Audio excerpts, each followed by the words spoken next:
Welcome back to the Cheating Tales Lab. First of all, a huge thank you for helping us reach 5,000 subscribers. Thank you all for your amazing support. To celebrate, we're launching our second channel, Infidelity Tales Lab, where you'll get one-day early access to all our stories plus exclusive, original cheating wife stories you won't find anywhere else.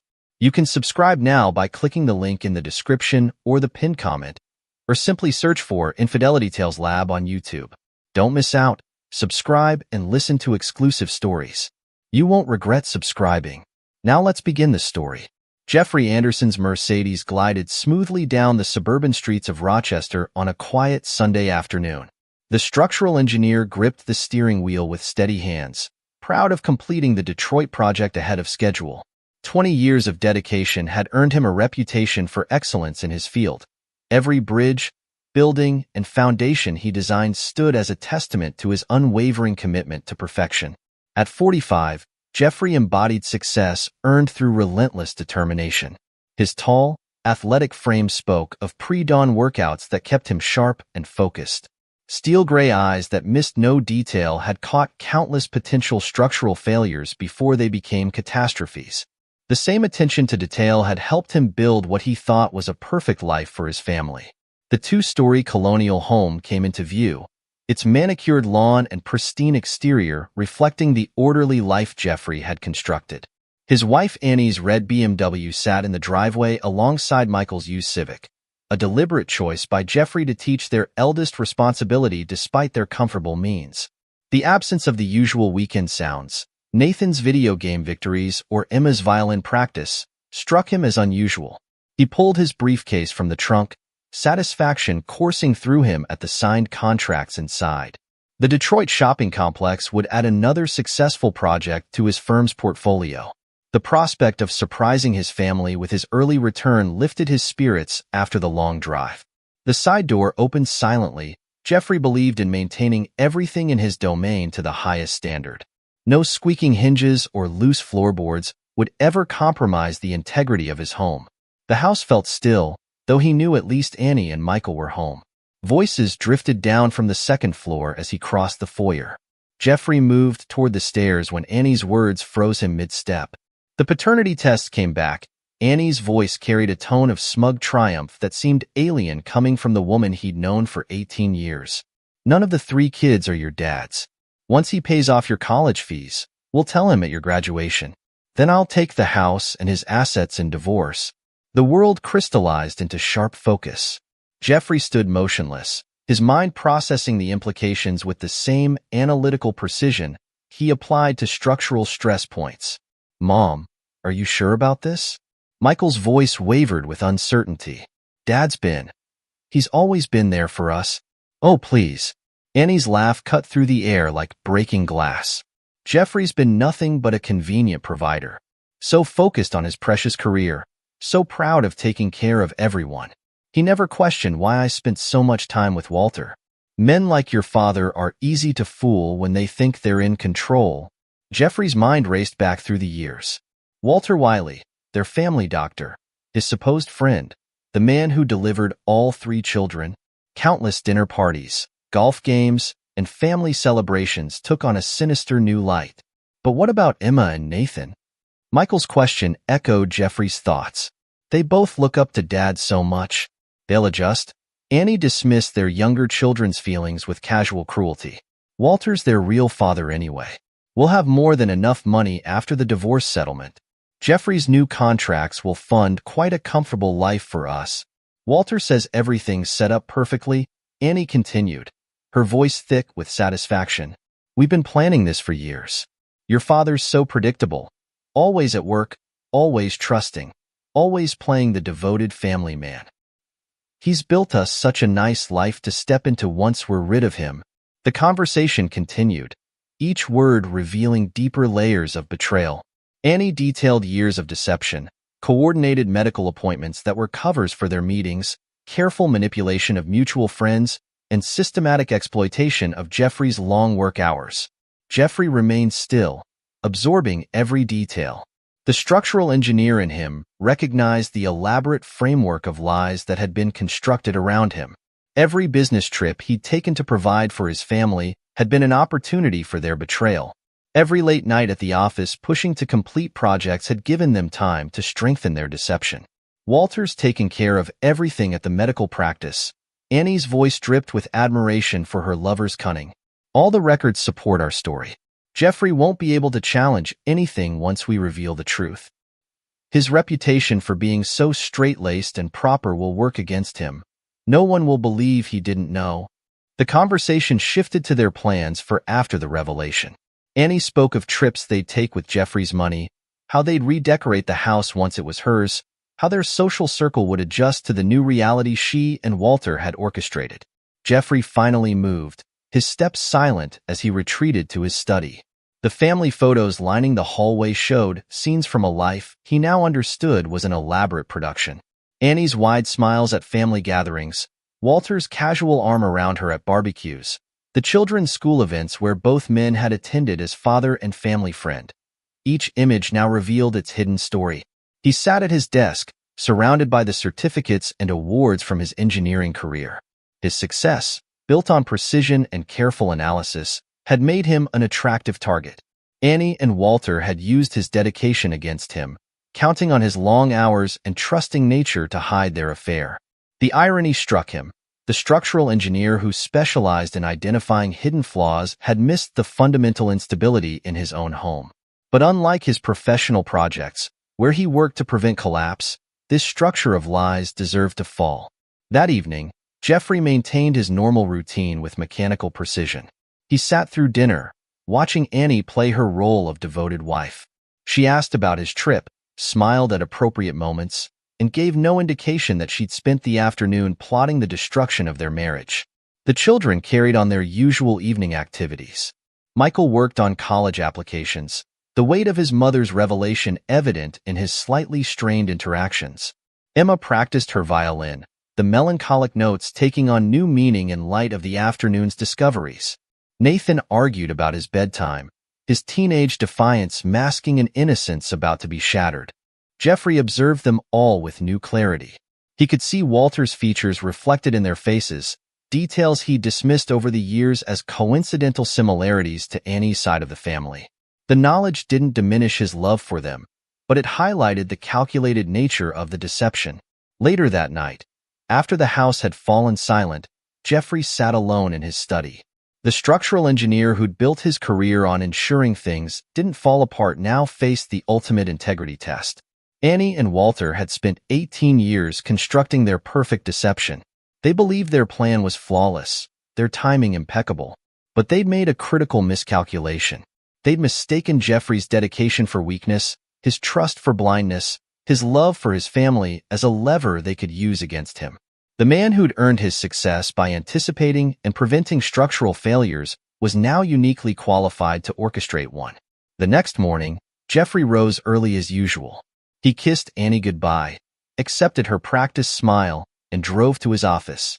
To anyone watching, nothing had changed. The respected structural engineer was simply beginning another day of ensuring buildings stood strong and true. But beneath his calm exterior, Jeffrey's mind worked with cold precision. Annie and Walter had built their plans on the assumption that he would play the role of devoted husband right until their moment of triumph. They expected him to continue working, adding to the assets they planned to seize, maintaining the life they intended to steal. They would learn too late that underestimating Jeffrey Anderson was the fatal flaw in their design. The man they dismissed as predictable and blindly trusting was about to show them exactly how dangerous such assumptions could be. The magnitude of their betrayal, 18 years of marriage, 3 children, countless moments of fabricated happiness, might have broken a lesser man. But Jeffrey had built his career on understanding how things fell apart precisely so he could prevent it. This time, he would use that knowledge for a different purpose. Annie and Walter's scheme, years in the making, rested on Jeffrey's ignorance and their control of the narrative. They'd planned every detail, manipulated every relationship, and prepared for every contingency except one. The possibility that their target would discover their plan before they could spring their trap.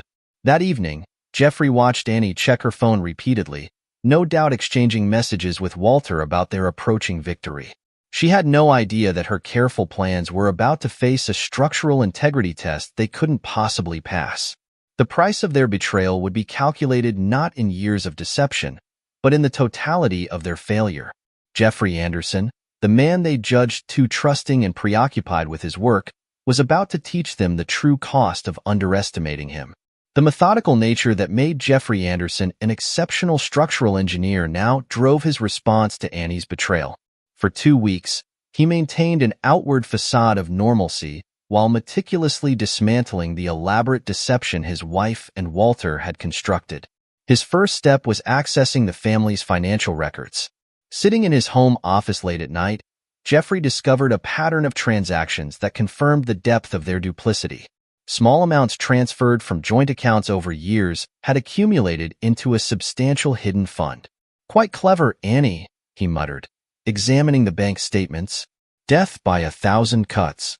The next morning, Jeffrey received a call from his bank's fraud department. "Mr. Anderson, we've noticed some unusual patterns in your joint accounts," the representative said. "Yes, I imagine you have," Jeffrey replied. "I'd like to schedule a meeting with Bradley Morton today, if possible." Bradley, the branch manager, had handled Jeffrey's accounts for over a decade. His face grew increasingly grave as Jeffrey presented the evidence of Annie's systematic theft. "This is highly irregular, Jeffrey. These transfers have been going on for years. Precisely why I'm here, Bradley. I need complete records of every transaction. Can you help me with that?" "Of course, but..." Bradley hesitated. "Given the pattern, we should discuss protecting your remaining assets." Jeffrey's smile held no warmth. "My thoughts exactly." Later that week, Jeffrey discovered emails between Annie and Walter discussing their plans. The password to Annie's laptop, Nathan's birthday, proved that arrogance had made them careless. The messages revealed years of coordinated deception. From A. Wiley at medcenter.com to AnnieA75 at email.com. Subject, next week. Everything's set for your appointment next Tuesday. Jeffrey's Detroit trip gives us plenty of time. The kids' medical records are secure. No one will ever question the paternity. Your husband's too busy with his precious buildings to notice what's right in front of him. Jeffrey downloaded everything, maintaining his digital forensics with the same precision he applied to structural analysis. Each piece of evidence was cataloged, dated, and backed up securely. A discreet inquiry to his professional network led him to Salvador Emery, a divorce attorney known for handling complex cases with ruthless efficiency. They met in Salvador's downtown office, away from prying eyes. "Tell me everything," Salvador said, his office overlooking the courthouse Jeffrey had helped design. Jeffrey laid out the evidence methodically: financial records, emails, medical documentation. Salvador's eyebrows rose progressively higher. "They've been thorough," the lawyer admitted, "but arrogant. That's good for us. Arrogant people make mistakes." "I want to protect the children first," Jeffrey stated. "They're not mine biologically, but..." Salvador held up a hand. "They're yours in every way that matters. We'll set up trust funds, ironclad ones. Annie won't be able to touch a cent. She and Walter have been spreading rumors," Jeffrey continued, "painting me as emotionally unavailable, hinting at abuse. Classic groundwork for a sympathy play." Salvador nodded. "But it won't work. Your reputation, your records, your consistent presence in your children's lives. It all works in our favor." Over the next few days, Jeffrey noticed changes in Annie's behavior. She took more private calls, scheduled urgent meetings with Walter, watched Jeffrey with poorly concealed suspicion. "Is everything all right?" she asked one evening, her tone probing. "You seem different." Jeffrey looked up from his laptop, where he'd been reviewing trust fund documents. "Just focused on work, dear. The usual." Annie's smile didn't reach her eyes. "You work too hard. Maybe you should take some time off." "After Michael's graduation," Jeffrey replied, watching her suppress a flinch at the mention of their planned moment of triumph. The next day, Walter called Jeffrey's office. "Jeff, it's been too long." Walter's voice oozed false friendship. "Annie mentioned you seemed stressed. Why don't you come in for a checkup?" "I appreciate the concern, Walter," Jeffrey replied coolly, "but I'm perfectly healthy." The call confirmed Jeffrey's suspicions. They were accelerating their timeline. That evening, he overheard Annie on the phone with Walter.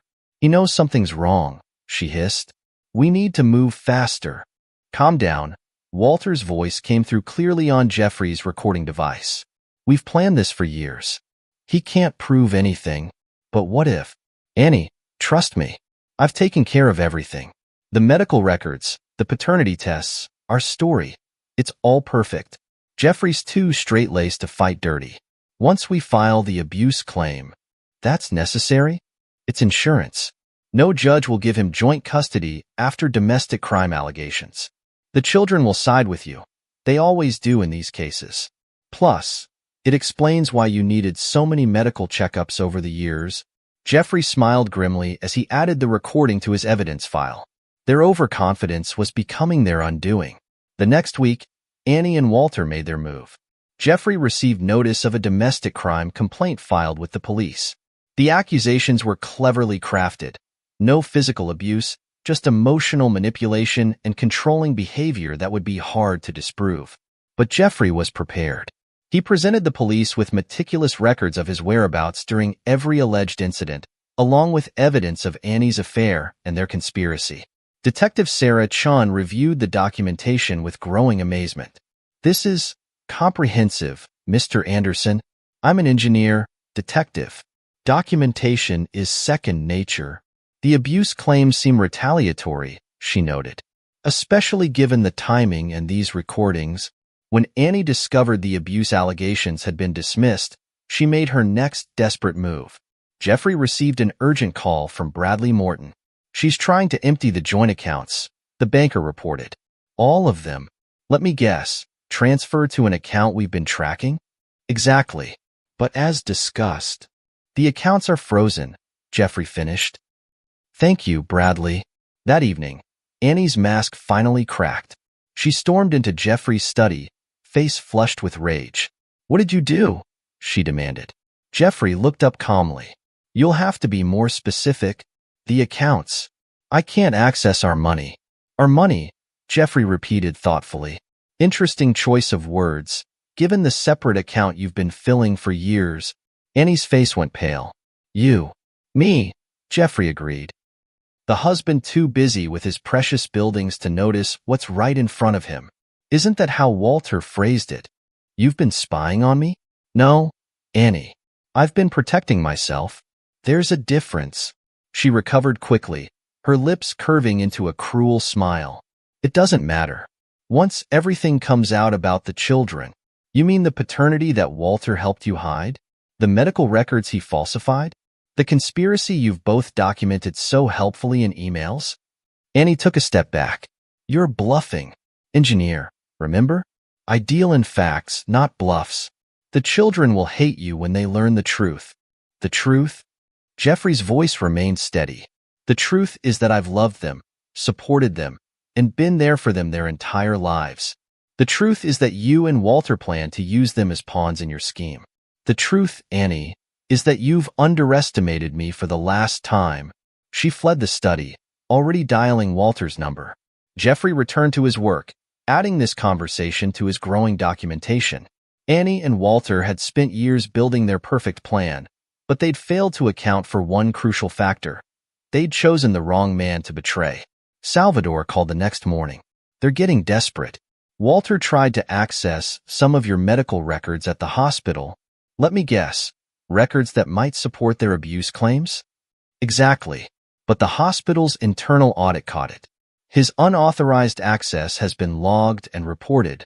Jeffrey nodded, adding this development to his files. "They're making mistakes. Big ones," Salvador agreed. "How are you holding up?" "I'm fine," Jeffrey replied, and meant it. Everything's proceeding according to plan. The following days saw Annie and Walter growing increasingly frantic. Their carefully constructed scheme was unraveling thread by thread. Every move they made was anticipated and countered. Every attempt to salvage their plan only provided Jeffrey with more evidence. Their mutual friends, sensing something was wrong, began asking questions. Annie's attempts to maintain her narrative of Jeffrey's emotional abuse fell apart under the weight of years of contradictory evidence. Walter's professional reputation took its first hits as rumors of his ethical breaches began circulating in medical circles. Jeffrey watched it all with the detached interest of an engineer observing a controlled demolition. Each desperate action by Annie and Walter weakened their position further. Their dream of escaping with Jeffrey's assets and reputation intact was crumbling, and they had no one to blame but themselves. As the 2 weeks drew to a close, Jeffrey had everything in place. The trust funds for the children were established and secured. His assets were protected. The evidence was organized and documented. Annie and Walter's attempts to seize control had been thwarted at every turn. They had spent 18 years constructing their deception. Jeffrey had needed only 14 days to dismantle it completely. Now all that remained was to wait for the perfect moment to bring their entire scheme crashing down around them. The morning of Michael's high school graduation dawned bright and clear. Jeffrey Anderson stood in his kitchen at 5 a.m., methodically arranging documents on the marble countertop. The DNA test results lay beside the divorce papers, each page a nail in the coffin of Annie's carefully constructed deception. Salvador Emery had already filed the divorce papers the previous day, ensuring everything was legally in motion before the reveal. The grounds were clear: adultery and fraud spanning nearly 2 decades. The documentation was exhaustive, leaving no room for contest or denial. Everything's in place, Salvador had confirmed during their final meeting. The trust funds are ironclad. Each child's education and future are secured, completely separate from the divorce proceedings. Jeffrey placed 3 sealed envelopes beside the documents, each bearing the name of one of his children.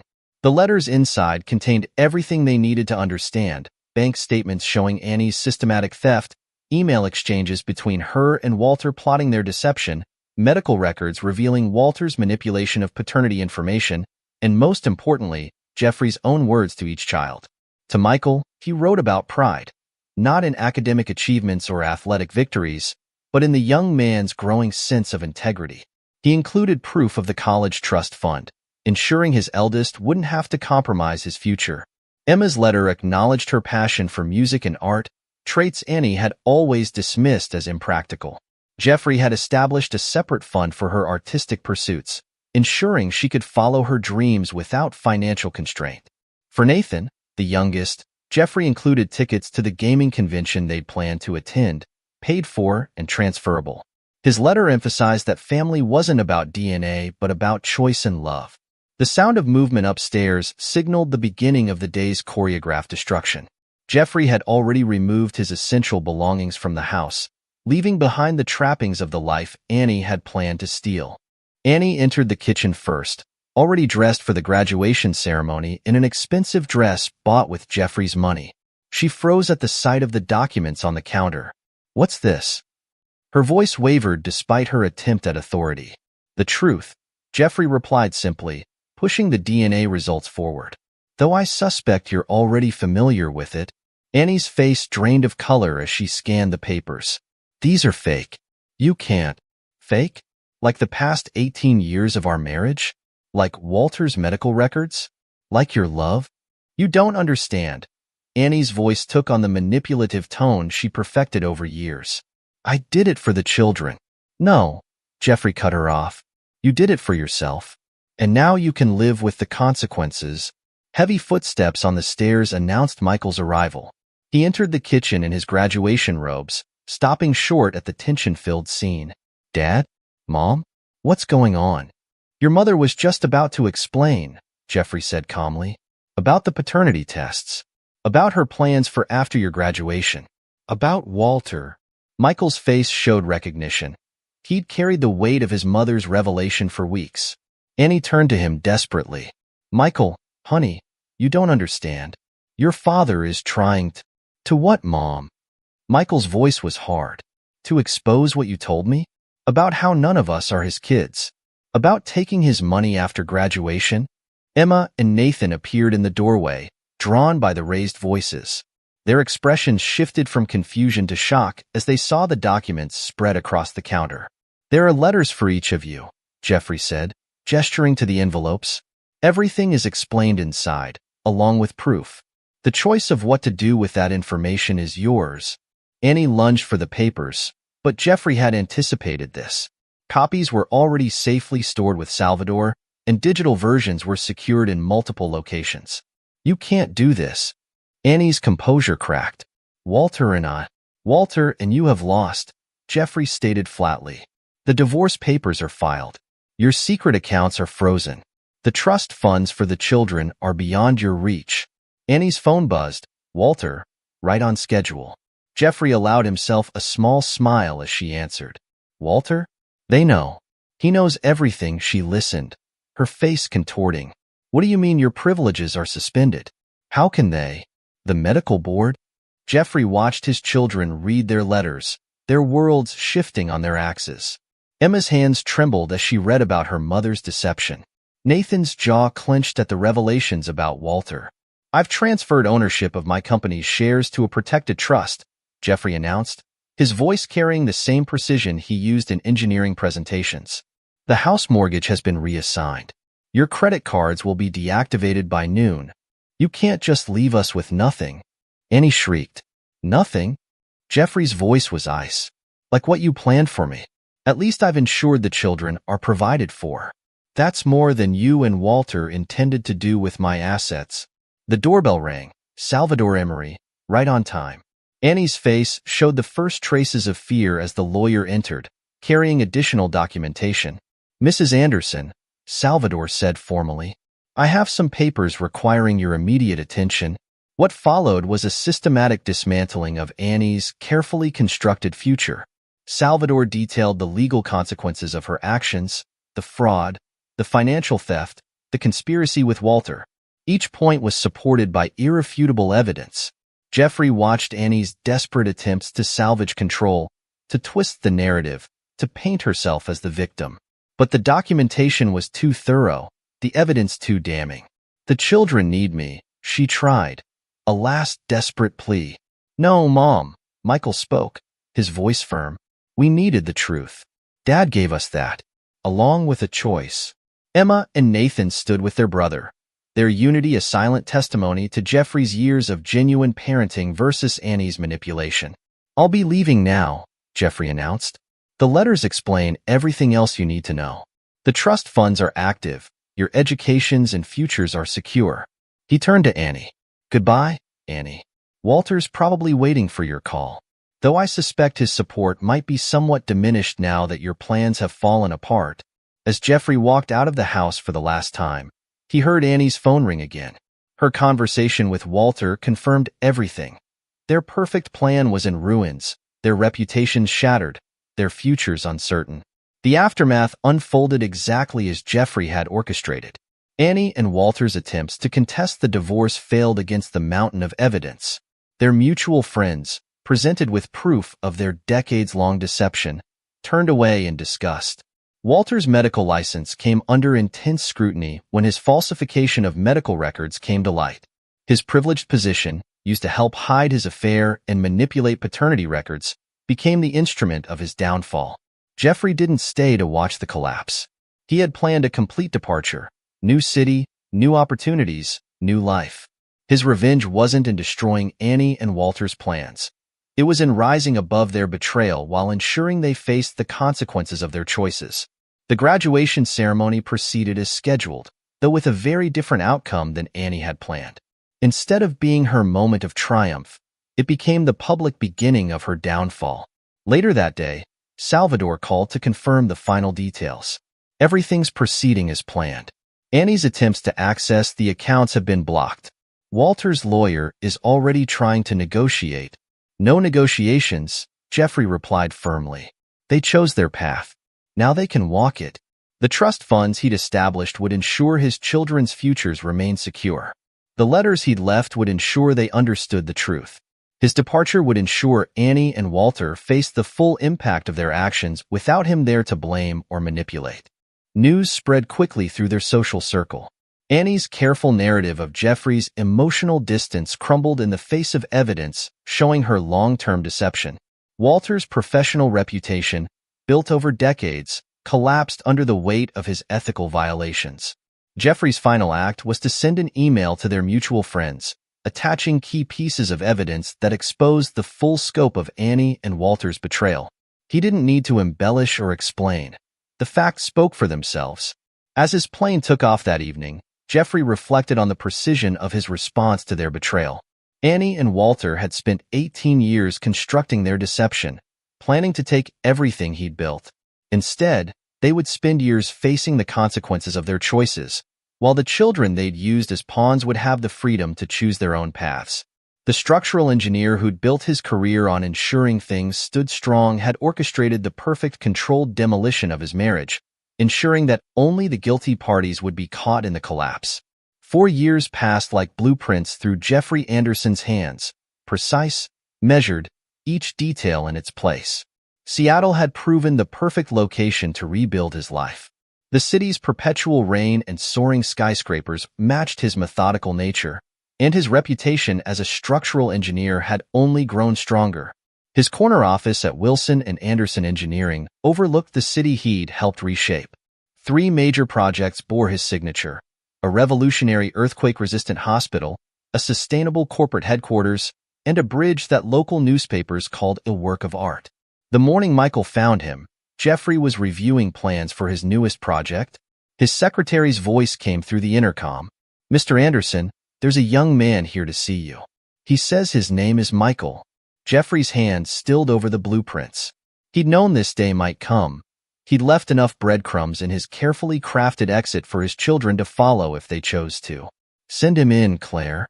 Michael entered, taller than Jeffrey remembered, carrying himself with the confidence of a college senior. His features, so like Walter's, had matured, but his eyes held the same integrity Jeffrey had always seen in them. "You weren't easy to find," Michael said, standing just inside the door. "That wasn't the point," Jeffrey replied, gesturing to a chair. "The point was that you could find me if you wanted to." Michael sat, studying the man who'd raised him. Mom lost everything. The house, her friends, her reputation. All of it. And Walter? A bitter smile crossed Michael's face. Left her the moment the divorce settlement came through. Turns out his love was as fake as hers. Jeffrey nodded, unsurprised. "And your siblings?" "Emma's thriving at art school. The trust fund you set up made that possible. Nathan's finishing high school, top of his class in computer science. We all read the letters. We understood why you left." The silence between them held years of unspoken words. Jeffrey waited, letting Michael find his voice. "Mom lives in a 1-bedroom apartment now, works at Marshall's folding clothes. She tries to contact us constantly, begging for forgiveness, saying she's changed." Michael's voice hardened. "None of us want anything to do with her." "That's your choice to make," Jeffrey said. "I made sure you'd have that freedom." Walter's medical license was suspended, Michael continued. The review board found more cases of falsified records. His wife left him, took half of everything. Last I heard, he moved to Arizona to start over. Jeffrey's expression remained neutral. The fate of his betrayers meant nothing to him now. "Your mom told us you were emotionally distant," Michael said, leaning forward, "that you cared more about your buildings than us. But you're the one who made sure we were taken care of, who gave us the truth, who let us choose our own paths." "DNA doesn't make a father," Jeffrey replied simply. Michael pulled out his phone, showing pictures of Emma's art exhibitions and Nathan's robotics competitions. "We've been keeping track of your projects too. That hospital design in Portland? Nathan says it's brilliant." The conversation flowed easier after that. Michael shared stories of college life, his plans for graduate school, the ways he and his siblings had supported each other through the aftermath of their parents' deception. "Emma and Nathan want to see you," Michael said finally. "When you're ready. They understand if you don't." "I'd like that," Jeffrey cut in. The children he'd raised choosing to return to him meant more than any victory over Annie and Walter. Over the next few months, Emma and Nathan visited separately. Each meeting healed another piece of what Annie and Walter had tried to destroy. Emma, her artistic soul wrapped in quiet strength, brought photos of her installations. "The trust fund changed everything," she told him. "Mom always said art was a waste of time, that I needed to be practical like her. But you believed in me even after." "I believed in you because of who you are," Jeffrey replied. "That hasn't changed." Nathan, nearly as tall as Jeffrey now, talked technology and engineering with the enthusiasm Jeffrey remembered. Your letter helped me understand what integrity really means, he said during one visit. Watching Mom and Walter fall apart, seeing how their lies caught up with them, it taught me what not to be. Their mother's attempts to re-enter their lives became a constant background noise they all ignored. Annie's calls, texts, and emails painted a picture of a desperate woman facing the consequences of her choices. She showed up at my dorm, Emma reported during one visit. Said she was a changed person, that she'd learned her lesson. But all I could think about was how she and Walter plotted to take everything from you. Nathan's encounter with his mother at a grocery store revealed how far she'd fallen. She was wearing a marshal's uniform, looked so different from the woman who used to host dinner parties and plan our lives. She tried to hug me, started crying when I walked away. Jeffrey's success grew with each passing year. His firm's reputation for innovation and integrity attracted major clients across the country. The irony wasn't lost on him. While Annie folded clothes and Walter rebuilt his practice in Arizona, Jeffrey's wealth and influence had multiplied. Your mother keeps trying to friend me on social media, Claire, his secretary, mentioned one day. Should I block her? She's not worth the effort, Jeffrey replied. Let her see what she lost. The children's visits became more frequent.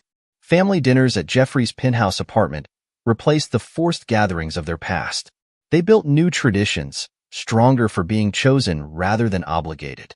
Michael brought his fiancée to meet Jeffrey first, before any other family. You're the one whose opinion matters, he explained. Emma sought Jeffrey's advice about gallery showings and commissions. Nathan called to discuss engineering concepts and career choices. The family they rebuilt wasn't bound by DNA, but by something far more powerful: truth, respect, and conscious choice. Annie's betrayal had cost her everything she'd schemed to obtain, while Jeffrey's integrity had given him something far more valuable than what he'd lost. Do you ever regret how thoroughly you destroyed their plans? Michael asked during one evening, watching the Seattle sunset from Jeffrey's balcony. Jeffrey considered the question. Regret would imply they deserved mercy. Your mother and Walter spent 18 years plotting to take everything I built, using my love for you three as a weapon. They earned every consequence. The children understood. They'd seen firsthand how betrayal masquerading as love could destroy foundations thought unshakable. More importantly, they'd witnessed how integrity and strength could build something even stronger from the ruins. Annie's desperate attempts at contact continued through the years, each ignored with the same finality as Jeffrey's execution of his revenge. Her messages spoke of loneliness, of regret, of a changed heart, words as empty as her promises had been. Mom's getting desperate, Emma reported after another failed attempt at reconciliation. She actually suggested family counseling, said we could all heal together. Jeffrey's response was characteristically direct. Healing implies she has something worth saving. She made her choice 18 years ago. Now she can live with it. The contrast between their lives grew starker with each passing year. While Jeffrey's firm expanded to new cities and his children flourished in their chosen paths, Annie's world remained confined to her small apartment and retail job. Walter, rebuilding a modest practice in Arizona, had remarried but lost that family too when his past caught up with him. Your revenge wasn't anything you did to them, Nathan observed during one of their regular dinners. It was succeeding without them, being happy despite them, and letting them watch from the sidelines. Jeffrey smiled at his youngest's insight. The best revenge is building something they can never touch.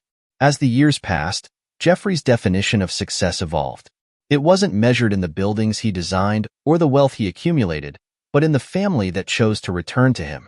Michael's wedding, Emma's gallery openings, Nathan's graduation. Each milestone celebrated without Annie marked another victory of substance over deception. The family photographs in Jeffrey's office told the new story: 3 children who chose truth over convenience, integrity over betrayal, and a father who earned their love through actions rather than biology. Annie's betrayal had cost her everything she valued, while Jeffrey's principles had given him something far more precious: a family bound by choice rather than obligation. His revenge wasn't in the calculated destruction of Annie and Walter's plans, but in the peace and success he found without them, and in the love his children chose to give him even after learning the truth. The price of betrayal had been everything Annie held dear, while the reward for integrity was a family stronger than blood. Epilogue. 10 years after Jeffrey Anderson's masterful dismantling of Annie and Walter's scheme, the consequences of their betrayal continued to shape their lives in ways they never anticipated. Annie Morgan, she'd reverted to her maiden name after even Walter abandoned her, still worked the evening shift at Marshall's. Her small one-bedroom apartment in the less desirable part of Rochester stood in stark contrast to the life she'd once planned to steal. The designer clothes and luxury cars had been replaced by clearance rack outfits and bus passes. Her attempts to rebuild her social standing had failed spectacularly. Former friends who'd once attended her lavish dinner parties now crossed the street to avoid her. The county club membership had been revoked after the truth about her affair with Walter emerged. Her weekly routine consisted of folding clothes, stocking shelves, and watching through social media as her children celebrated life's milestones without her. "Did you see the photos from Michael's daughter's christening?" she asked her only remaining friend, a fellow retail worker, during their lunch break. "Jeffrey was there. He's a grandfather now, and I wasn't even told about the pregnancy." Walter Wiley's fall proved equally spectacular. After the medical board suspended his license in Rochester, his attempt to rebuild in Arizona crumbled when his past caught up with him. His second wife left after discovering his history of deception, taking half of his already diminished assets. Now in his early 60s, Walter ran a small medical consultation business in Phoenix, his practice limited to reviewing files rather than treating patients. His reputation, once sterling, carried an asterisk that no amount of time seemed to erase. The medical board's investigation had revealed other ethical breaches beyond falsifying the Anderson children's records, suggesting a pattern of professional misconduct that spanned his entire career. Dr. Wiley's recommendations will be taken under advisement became the standard response from hospitals and insurance companies, code for his opinion carrying little weight. Meanwhile, Jeffrey's empire had grown beyond even his careful planning. Wilson and Anderson Engineering now had offices in 6 major cities, with Jeffrey's innovative designs reshaping skylines across the country. His memoir, Building on Integrity, A Structural Engineer's Journey, became required reading in engineering programs, though it never mentioned Annie or Walter by name. The children's lives reflected the strength of choosing truth over convenience. Michael, now a successful corporate lawyer, had married Sarah, a pediatric surgeon. Their daughter, Claire, became the center of Jeffrey's world. He designed and built them a home that architectural magazines featured as a perfect blend of form and function. Emma's artistic career flourished. Her installations, exploring themes of truth, deception, and chosen family, showed in galleries worldwide. She'd found love with Rebecca, a gallery curator who understood the power of art to heal old wounds. Jeffrey walked her down the aisle at their wedding, while Annie learned about it through a local newspaper article. Nathan followed in Jeffrey's footsteps, but in his own way. His software company specialized in structural analysis programs, combining his father's engineering precision with his passion for technology. He married his college sweetheart, Maria, and their twin boys spent weekends in Jeffrey's workshop, learning about building things that last. The annual Anderson family gatherings at Jeffrey's Seattle penthouse became legendary in their social circle. Children, spouses, and now grandchildren celebrated holidays and milestones, their bonds stronger for being chosen rather than merely inherited. Annie's Christmas cards to her children, sent faithfully each year, remained unopened before being discarded. Her attempts to contact her grandchildren through social media were blocked. The trust funds Jeffrey established had ensured that neither she nor Walter could ever use money as leverage to regain access to the family. "Your mother was at the mall again," Sarah told Michael one evening. She tried to approach Claire. "Did she tell you what happened to her real grandmother?" Michael had asked, referring to Jeffrey's mother, who'd become the loving grandmother Annie could never be. Walter's third marriage dissolved after his new wife discovered his pattern of infidelity. His adult children from his first marriage, learning of his betrayal of the Andersons, cut contact.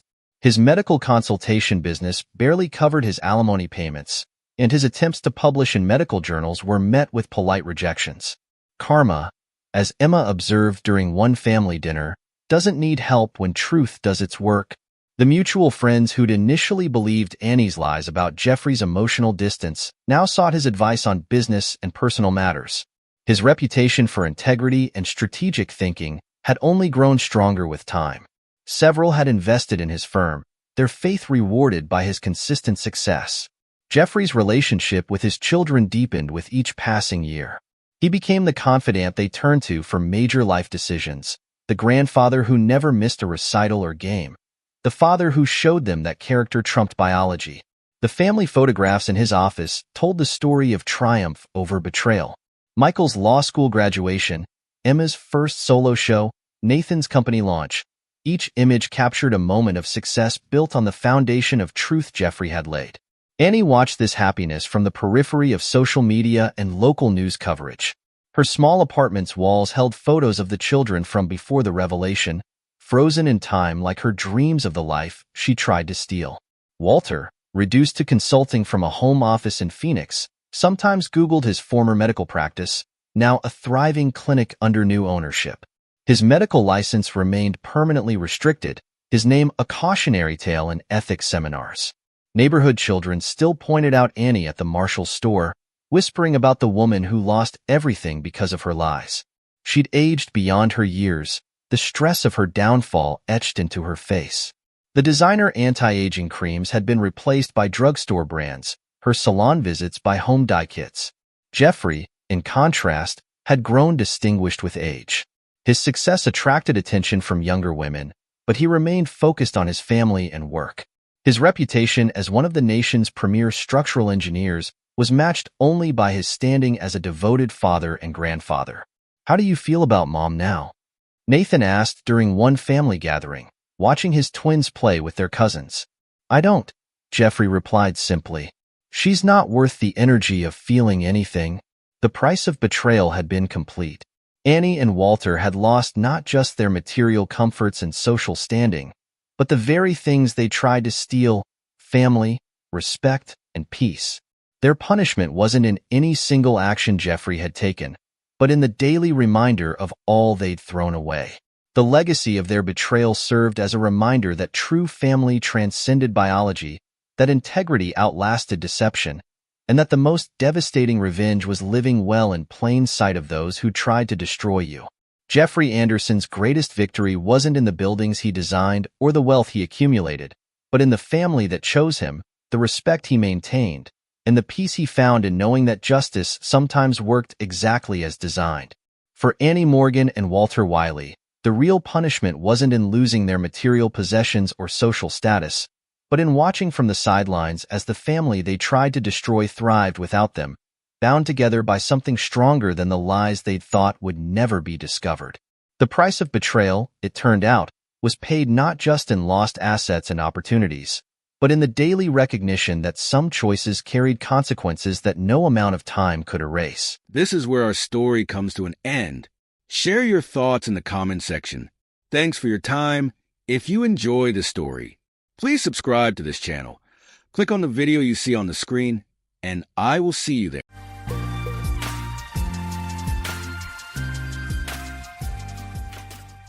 In my early years, I was often misunderstood by those around me.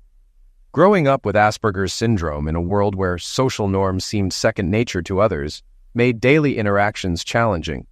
My family, as well-meaning as they were, often struggled to understand my way of seeing things, my literal interpretations, and my unique communication style.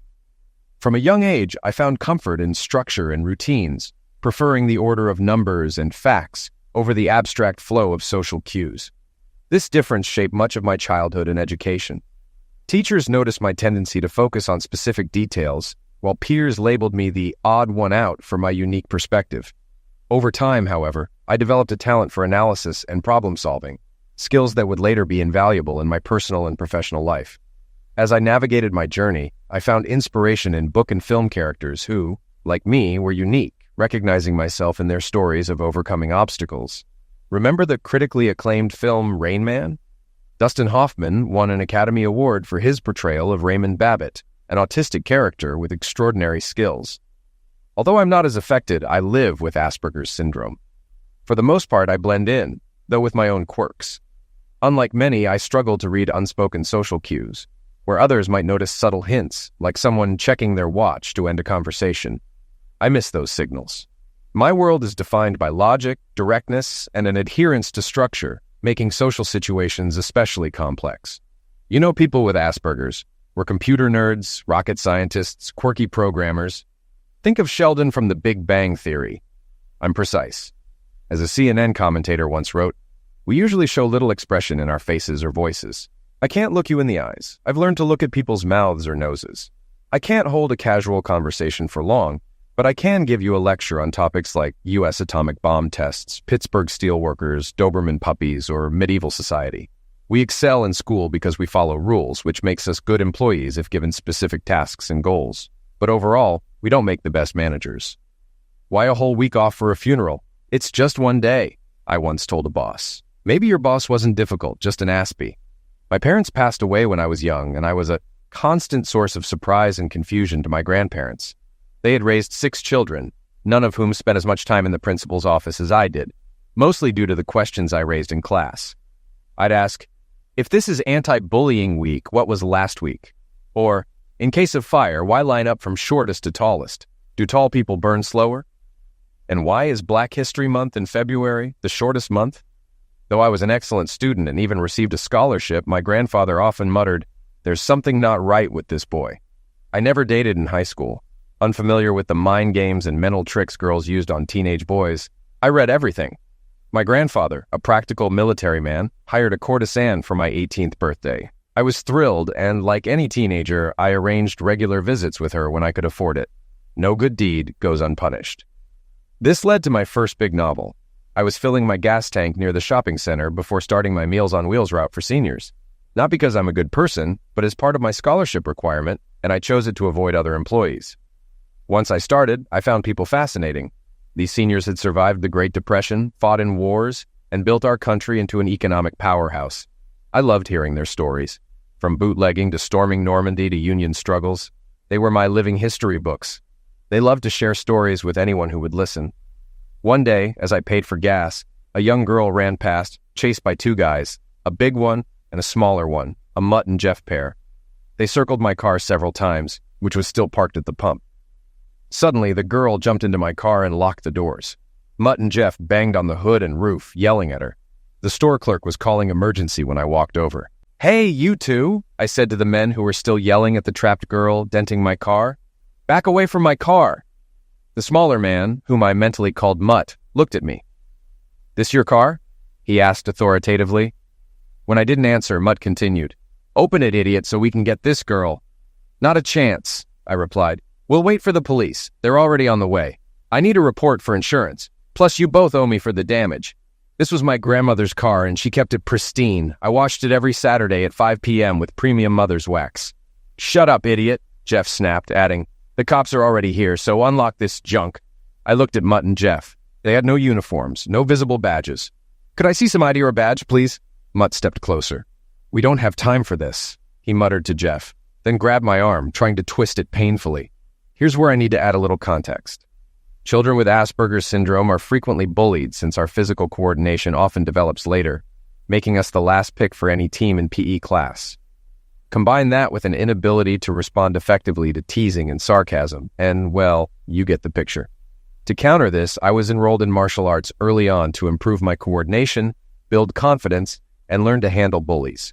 After attending several classes, I found that a modified form of Aikido was the best fit for my training. The Aikido I learned was based mainly on responding to an opponent's movements. I was taught not to react until someone made physical contact, a rule that suited my Asperger's black and white view of the world. Words and ridicule could be ignored, but physical actions allowed a response. I trained 3 times a week, and on Saturdays at a local Aikido center. It became like a second home.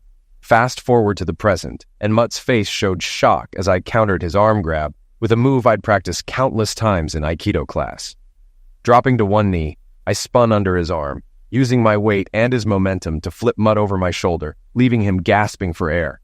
Standing up, I stated, "You touched me first. Please don't try it again." The girl in my car screamed, while behind me Jeff charged forward, arms wide, head down, ready for a football-style tackle. "This feels just like my last belt test," I thought as Jeff's fingers neared my hands. I fell backward, raising a leg to kick him in the stomach, and grabbed his outstretched forearms, pulling him down as I pushed off with my foot. Jeff flipped over, landing near a gas pump. Rolling to my feet, I heard the girl in my car laugh. "You two idiots can't even take down one guy. Need more friends before you get hurt?" Her laughter continued, but I stayed serious. These guys weren't backing down. Jeff quickly jumped up, pulling out what looked like a taser. I saw blue sparks flash and heard the electric buzz. We'd never trained against tasers, but I treated it like a sharp weapon, dodging and weaving to keep Jeff off balance. When I had the right opening, I moved to his side, struck his elbow upwards, and directed the wrist holding the taser downward. Jeff yelped as his hand and the taser dunked into a bucket of windshield washer fluid. I didn't know the exact properties of windshield fluid, but apparently, it conducts electricity well. Over 1,500 volts surged through Jeff's hand and into his body. He convulsed, collapsing by the bucket with his hand still submerged, limbs twitching. Then Mutt charged at me again, this time wielding a collapsible baton. I hopped over Jeff, who was still spasming, and pulled out a wooden-handled scraper from the bucket. Mutt wasn't skilled with the baton, making it easy for me to parry his attacks. I hooked his ankle with the scraper's T-end, causing him to stumble backward. The girl in my car laughed again, but her laughter stopped when Mutt lifted his pant leg to reveal an ankle holster. He pulled out a .38 caliber pistol, aiming it at me. "Stop, idiot," he barked. "I'm serious." In Aikido, we train to defend against different weapons. The advice was, run from a knife, rush a tool. A knife can't injure you from a distance, but a tool can. So, I advanced toward Mutt, crouching low. 2 shots fired, and the back window of my car shattered, the girl inside screaming. Mutt looked stunned as I closed in, disarmed him, and had him on the ground just as 2 patrol cars pulled up, lights flashing. Officers leapt out, tools drawn, ordering me to drop my weapon. I released the pistol and raised my hands, but Mutt seized the moment to kick me in the head, and everything went dark. I'll spare you the details, but I spent over 24 hours in a jail cell after Mutt and Jeff handcuffed me to a chair and knocked me severely.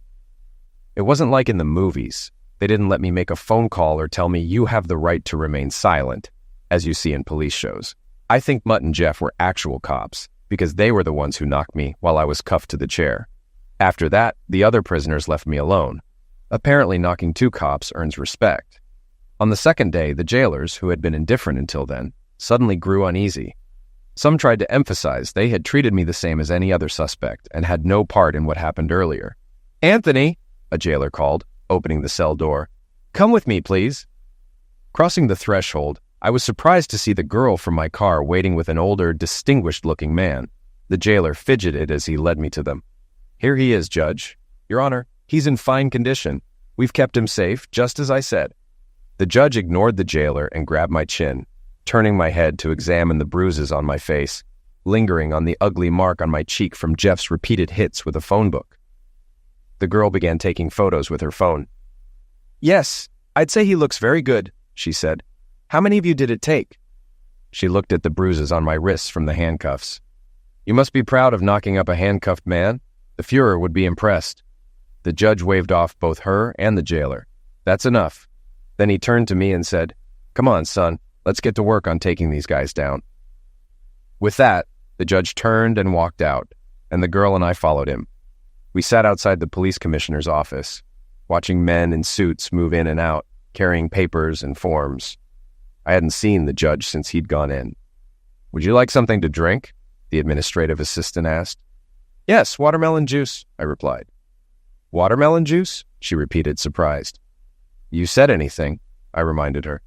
"Well, we only have soda, tea, and coffee. No watermelon juice." I paused. "So when you said anything, you didn't really mean it? Only soda, tea, and coffee? That's misleading." The girl stepped in confidently. "We'll both have a soda. Any kind. Thanks." She nudged me toward a chair. "Relax, dude." "Are you an idiot or something?" I shot back. She raised an eyebrow. "I may not know what an idiot is, but I was just helping this lady be clearer. That's how wars got started back in 1607. "Wow, you're clueless," I interrupted, smirking. "But kinda cute. Now shut up. Don't you want to know what happened after the cops showed up at the gas station?"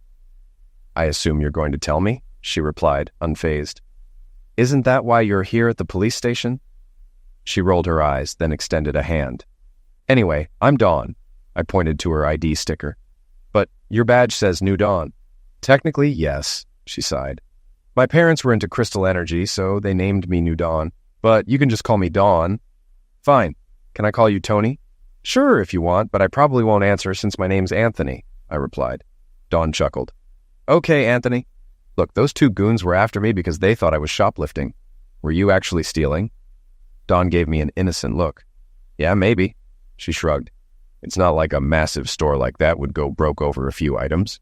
Do you know how little these corporations pay in taxes or how poorly they treat their employees? Not to mention child labor overseas.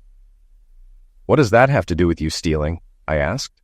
This store's a franchise, so you were really stealing from a small family-owned business, not a big corporation. Whatever, Dawn waved dismissively. Aren't you even mad that the city's police force is full of corrupt flunkies living off our tax dollars, like those two Nazis who came after you? They're an outlier, I replied. Dawn looked confused. An outlier? In any large organization, public, private, or religious, you'll find about 11% who are high performers driving growth, 86% doing the minimum required, and 3% that break down into two groups. 2% are corrupt, willing to do anything to get ahead, and 1%, the dead weight, people who just take up space. I held up two fingers. I just happened to be first in the wrong place at the wrong time. 10 minutes earlier or later, I wouldn't have been involved. Second, I ran into two cops who don't represent the rest. Dawn started to speak, but I held up my hand. Look, the average police officer makes about the same as the average worker, not rich. They're there to enforce laws. If you disagree with the law, work to change it or the officials who make it. Don't blame the ones enforcing it. That's all I'll say on the topic. I looked at her. Please, go on. How did you end up here? Dawn shook her head. You're definitely one of a kind, Anthony. Anyway, after the other cops arrived, they were so busy with you that I managed to sneak away and hide at a nearby gas station. I saw those two officers go in, take the security tape, and threaten the store clerk. She held up her phone, grinning. They had no idea I was recording them the whole time. You mean they didn't identify themselves as police when they first attacked me? I asked. Exactly. I even got them on camera threatening the clerk. I noticed all the Meals on Wheels food in your car, so I called the organization and explained what happened. She smirked.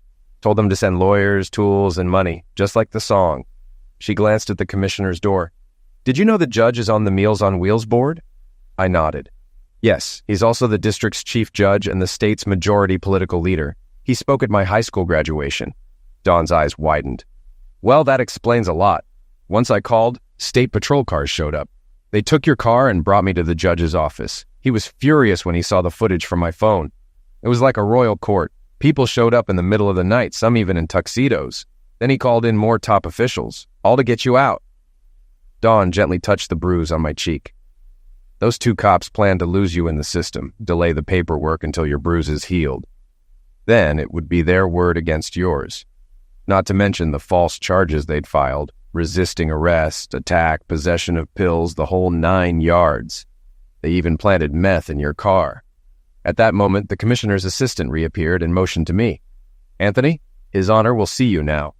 In the end, both officers were fired and charged. The police commissioner was relieved to let them go, as this wasn't their first complaint. It turned out they were also on the shopping center's payroll while on duty for the department, sealing their fate.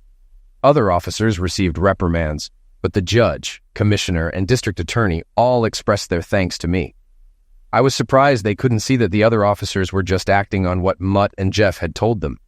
According to their story, my gang and I had attacked them while they were trying to detain a suspect, supposedly to protect a stash house in my car. This whole situation taught me a lot about how quickly things can break down if trust among these new centurions is gone. The city police settled with me, offering a substantial payment. Raised to live simply, I'd never prioritized money, but I accepted, knowing that a jury wouldn't sympathize with a government agency that invented charges, arrested, and strike a disabled orphan. Yes, Asperger's qualifies as a disability, and I was a scholarship student delivering food to the elderly. About a week later, Dawn appeared at my door. "Come on, Anthony," she said, glancing around my small apartment. "I heard you got a check from the police. Let's take this money and go celebrate." I looked around my one-room apartment. Dawn, I have a bed, a table, and a small dining area. Maybe it's a bit bare, but it's clean and functional, not exactly a dump. Fantastic, Dawn replied, irritated. You live in the Taj Mahal now. Invite me out somewhere nice. I deserve it. Today we're celebrating. I can't eat anything here, Dawn exclaimed, dropping the menu. We were at one of the city's best steakhouses, a classic place where my grandparents would take me on special holidays. They had the best beef, plus seasonal crabs and lobsters. I looked over my menu at her. What's wrong with the meat selection? She looked at me, disgusted. I'm a vegetarian, she said, pointing to the menu. Is it possible to eat anything here that hasn't suffered horribly? You're a vegetarian? I asked, and she nodded. Recalling my grandfather's words, I said, You know, Dawn, the original meaning of vegetarian was bad hunter. Dawn pointed at me. You don't get it. Nature didn't design us to eat hamburgers. I repeated something else my grandfather used to say.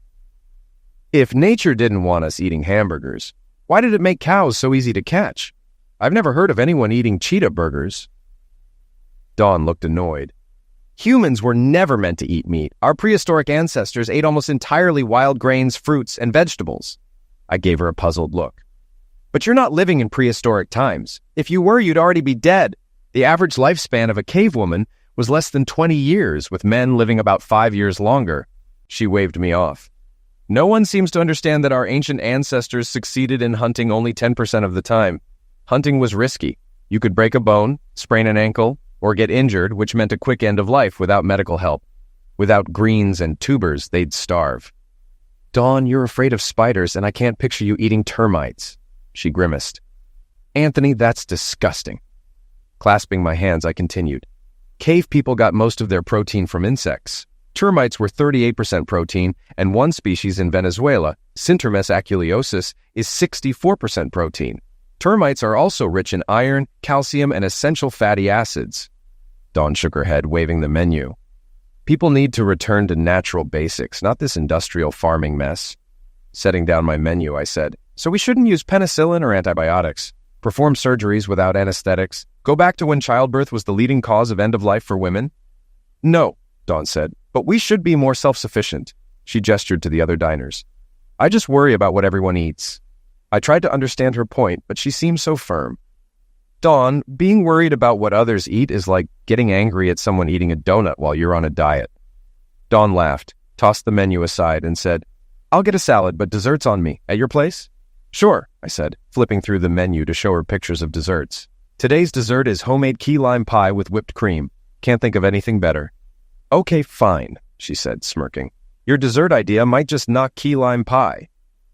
It only made sense that if Dawn was my girlfriend, she should live with me. But we couldn't share my small apartment, so I bought a larger place. The settlement from the police made it possible. Money was never my focus, but Dawn seemed to appreciate the things it could provide. I was studying math and accounting. I loved math, but my grandfather had said I needed a practical career, and accountants are always in demand. I never knew exactly what Dawn studied in college. She was always attending rallies and protests on campus, whether for gays for metric native idiot rights or stop animal testing of rubbers. I didn't follow them, but Dawn was passionate about every march and demonstration, and if it made her happy, that made me happy too. Determined to impress Dawn in bed, I dove into research on women's pleasure, reading articles, watching videos, and even interviewing a friend in the escort business. Purely informational. I'm a committed boyfriend now. Wow, Dawn said, blushing and falling back onto the bed. Where'd you get this idea? I put the toy back in the drawer and explained. A clerk at the Pleasure Palace recommended it. Even gave me a demonstration in the back. It's one of the top-rated ones. Dawn stared at me, then burst out laughing.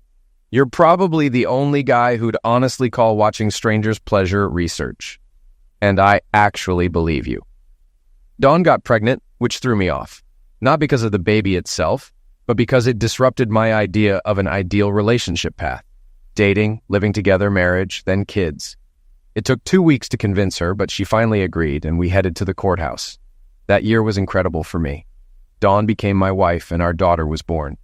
With our daughter's arrival, Dawn and I had our first serious disagreement. She wanted a home birth. Anthony, I want her born here, in a place of love, next to where she'll sleep and eat, she argued. Dawn, you don't even like cooking, but you want to give birth in the kitchen? I replied, trying to stay rational. Our daughter's presence filled me with purpose, and I threw myself into learning about parenting. I consulted child psychologists and read everything I could. Dawn, however, grew tired of my constant suggestions, so I took on most of the parenting. She wasn't uninvolved, but she left the day-to-day things like zoo trips and concerts to me while staying active on campus. Years flew by. After earning my doctorate, I got recruited by a top hedge fund on Wall Street. They were looking for geniuses who could make 2 + 2 = 5. I enjoyed the work, a giant 3D puzzle where we could turn 2 + 2 into 9 under certain accounting tricks. Though the pay was high, money never motivated me. The thrill of solving complex problems did. They say a poor man wants to be rich, a rich man wants to be a king, and a king wants everything. I could see that Wall Street was just a rigged game, but if the money made Dawn and my daughter happy, then I was content too. It never crossed my mind that Dawn might cheat. Sure, we had late nights here and there, but she was busy with her activism, now focused on environmental issues like saving endangered animals. "Anthony," she'd say, "humans are the biggest threat to blue whales." "True," I'd reply, "but who else would hunt a blue whale? Pelicans with machine tools? Lions on jet skis?" Then there was her approach to climate change. "Dawn," I asked one day, "don't you think it's odd to drive a Cadillac Escalade to a Save the Planet rally?" She looked at me unfazed. "It's a hybrid, very economical. The engine even shuts off when I'm stopped." I couldn't help but joke. "My grandfather's car did that too. They called it stalling." "Anthony, this is about reducing our carbon footprint," she insisted. I pulled up some facts on my laptop. "That Escalade's carbon footprint just from production alone is massive." She threw her hands up. "What should I drive then? A Volkswagen Jetta? It's safe, and the diesel version has better mileage than your SUV," I pointed out. But Dawn's spending never stopped. She'd come home with expensive designer dresses, always saying, "It looks so much better on."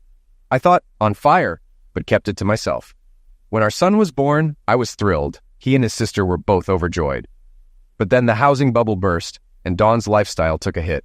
Like most Americans, we didn't get any government help. Just the too-big-to-fail corporations did. We moved south, where I found work at a small bank. My salary dropped significantly, and our house was suddenly worth less than our mortgage. We left behind European trips, private schools, luxury cars, and even Starbucks. I was proud of how well the kids adapted.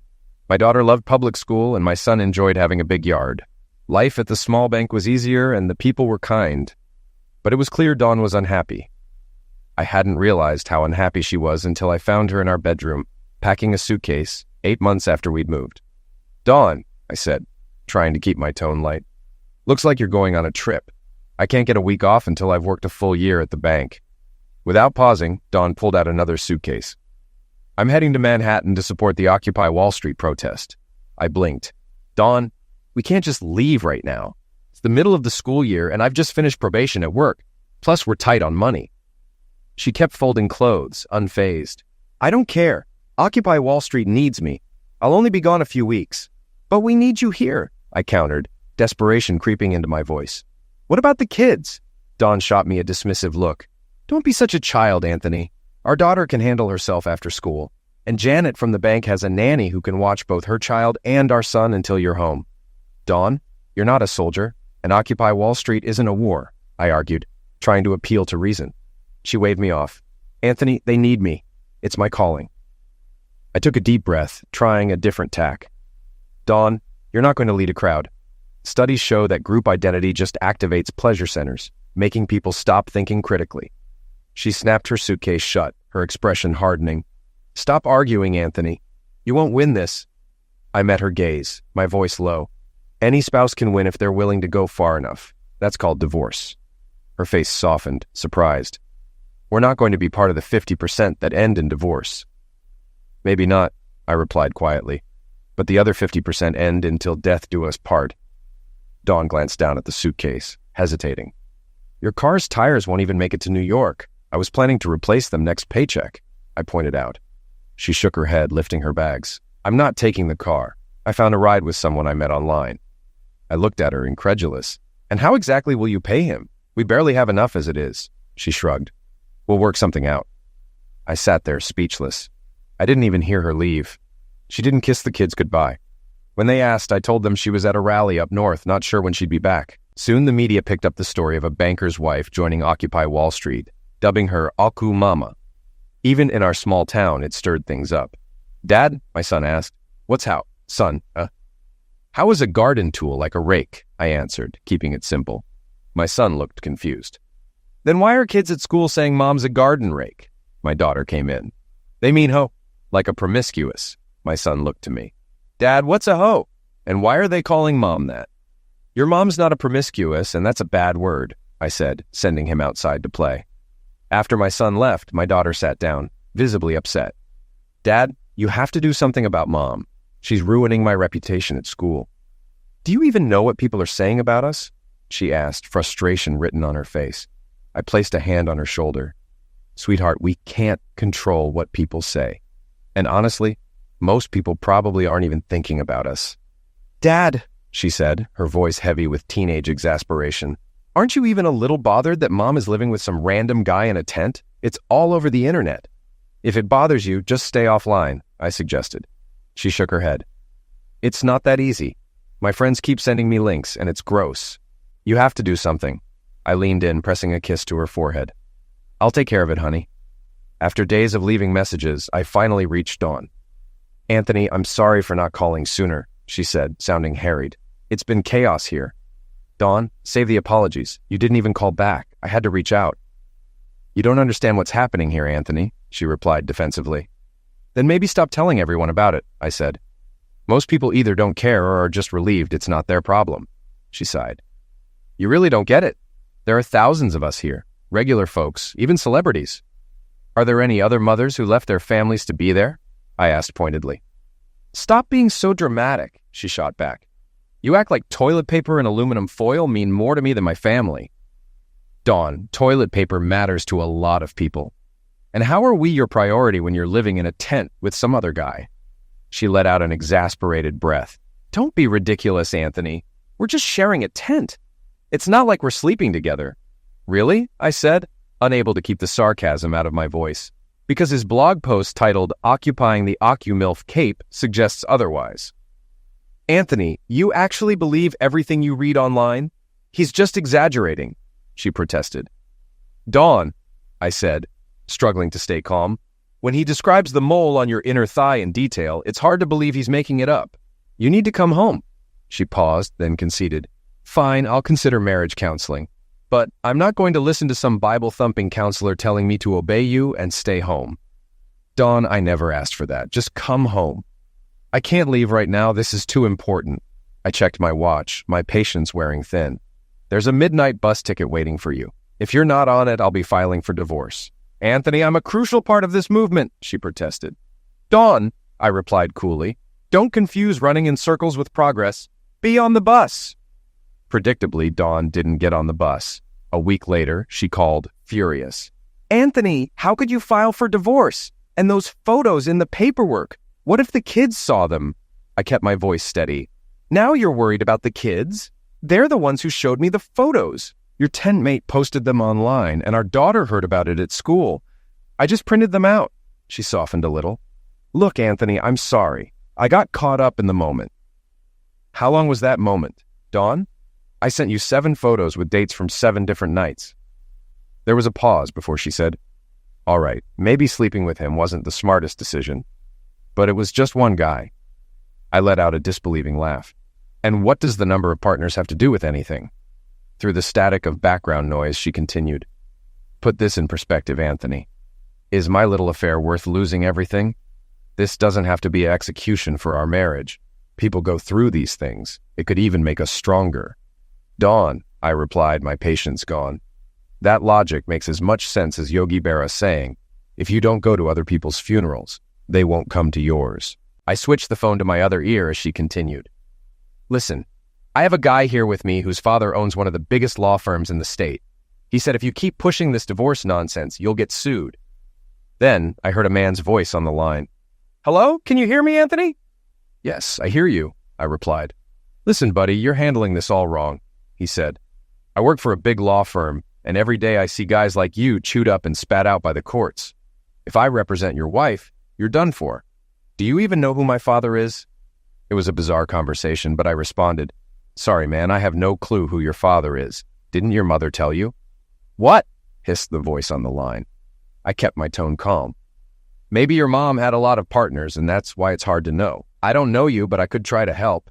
Do you have any specific traits like African American, Hispanic, or Asian? You idiot, he shouted back. My family's been here since this country was a colony. Why are you angry at me? I asked evenly. I'm just trying to help. And besides, it wasn't my mom who might have had multiple partners before I was born. Maybe you should check if she lived near a military or naval base at the time. The government keeps a DNA database. You could look there to see who she might have picked as a donor.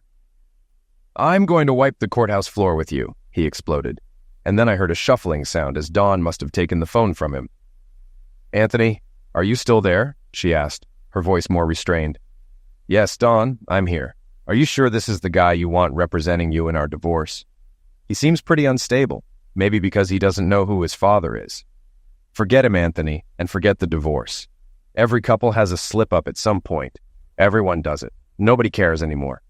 You're wrong, Dawn. According to a recent Gallup poll, having an affair is considered one of the most immoral acts. Out of 1,535 American adults, 91% believe infidelity is morally wrong, more than they object to human cloning, self-destruction, or polygamy. Only 9% think it's acceptable. Sure, we're more open to divorce, premarital sex, and children out of wedlock, but about 24 states still criminalize infidelity.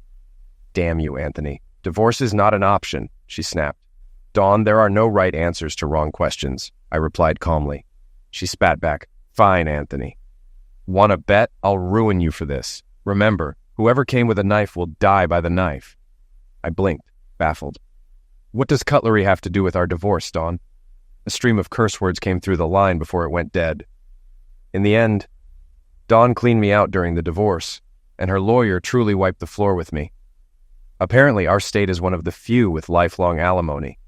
Her lawyer used that, along with my previous income, to seize my retirement, home equity, savings, and any cash. But they were both surprised when I didn't care about any of that. I traded it all for sole custody of my children. As far as I saw it, Dawn may have won the battle, but it was a Pyrrhic victory. Dawn's involvement in the Wall Street protests brought her some temporary fame. After our divorce, my daughter showed me a press release.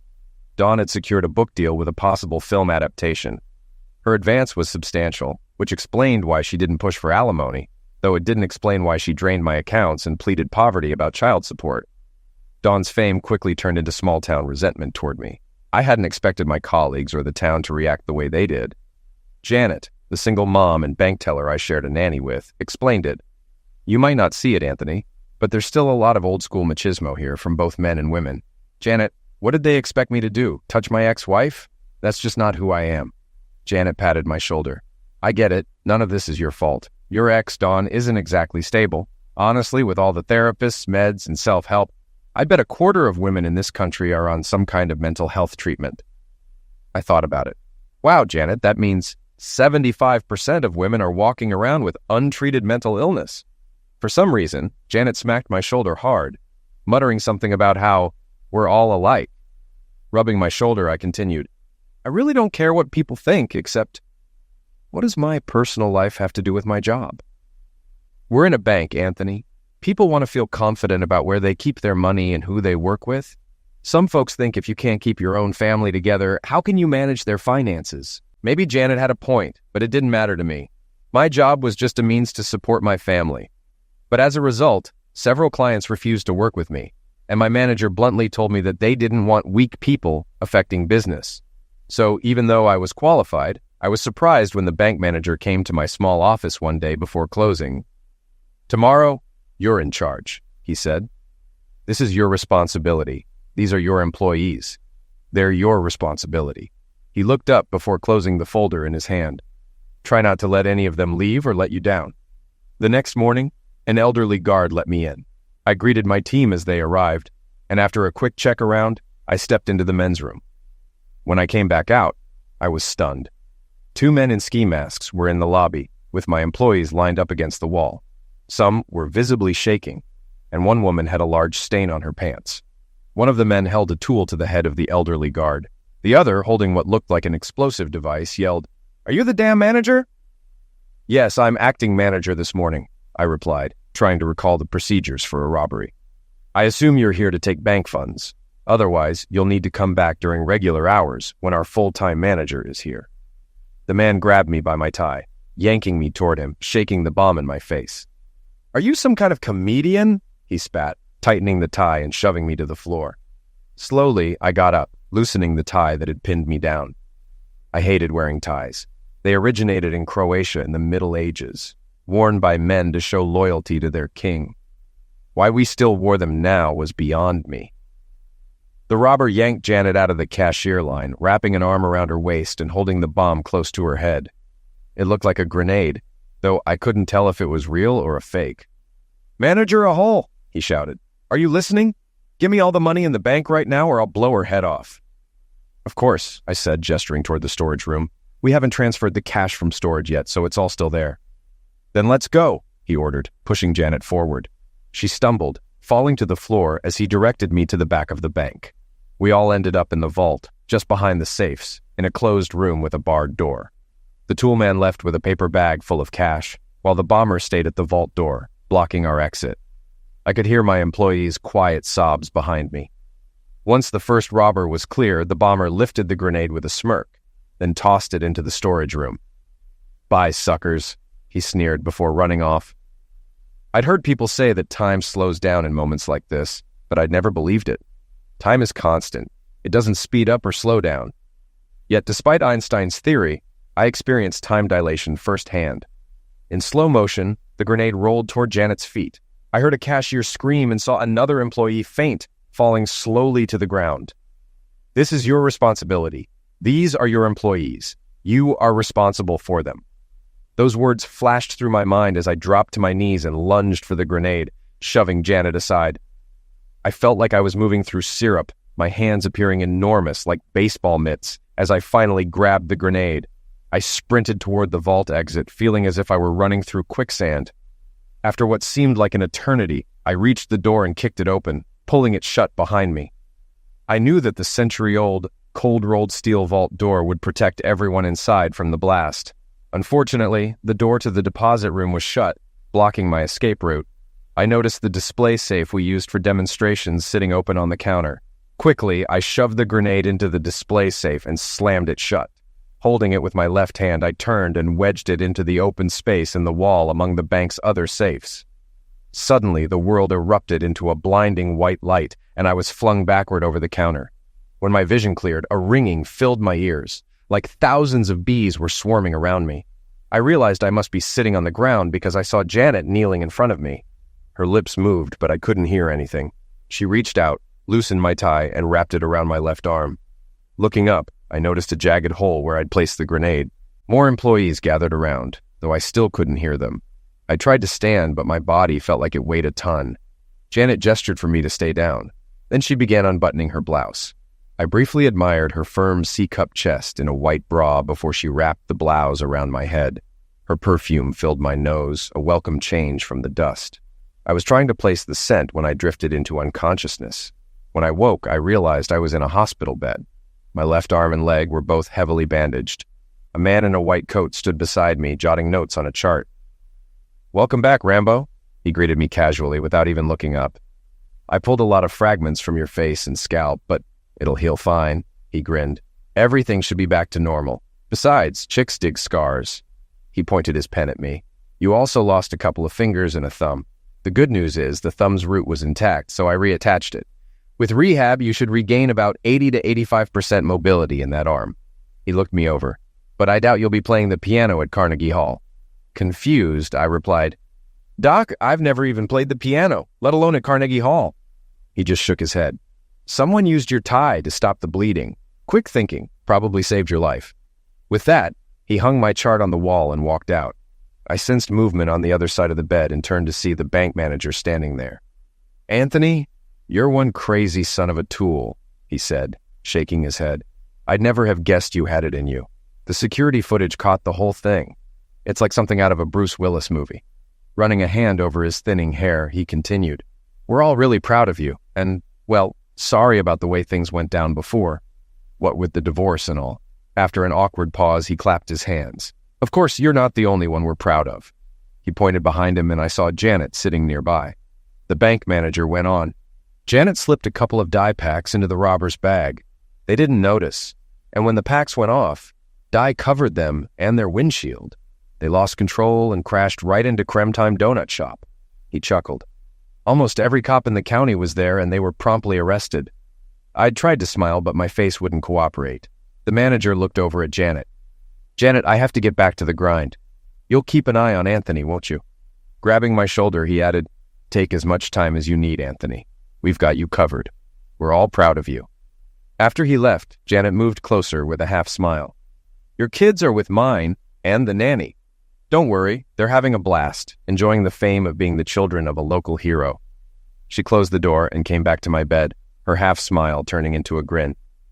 "Die Hard, huh? More like Dumb and Dumber." She pointed at me, amused. "By the way, that was a flashbang, not a real grenade." In that moment, it all clicked. A standard M84 grenade, about 300 grams with a mix of magnesium and ammonium oxides. I shook my head, realizing. Janet shook hers too. If you hadn't gone full action hero, we'd have just ended up with a little ringing in our ears. I looked at my bandaged hand.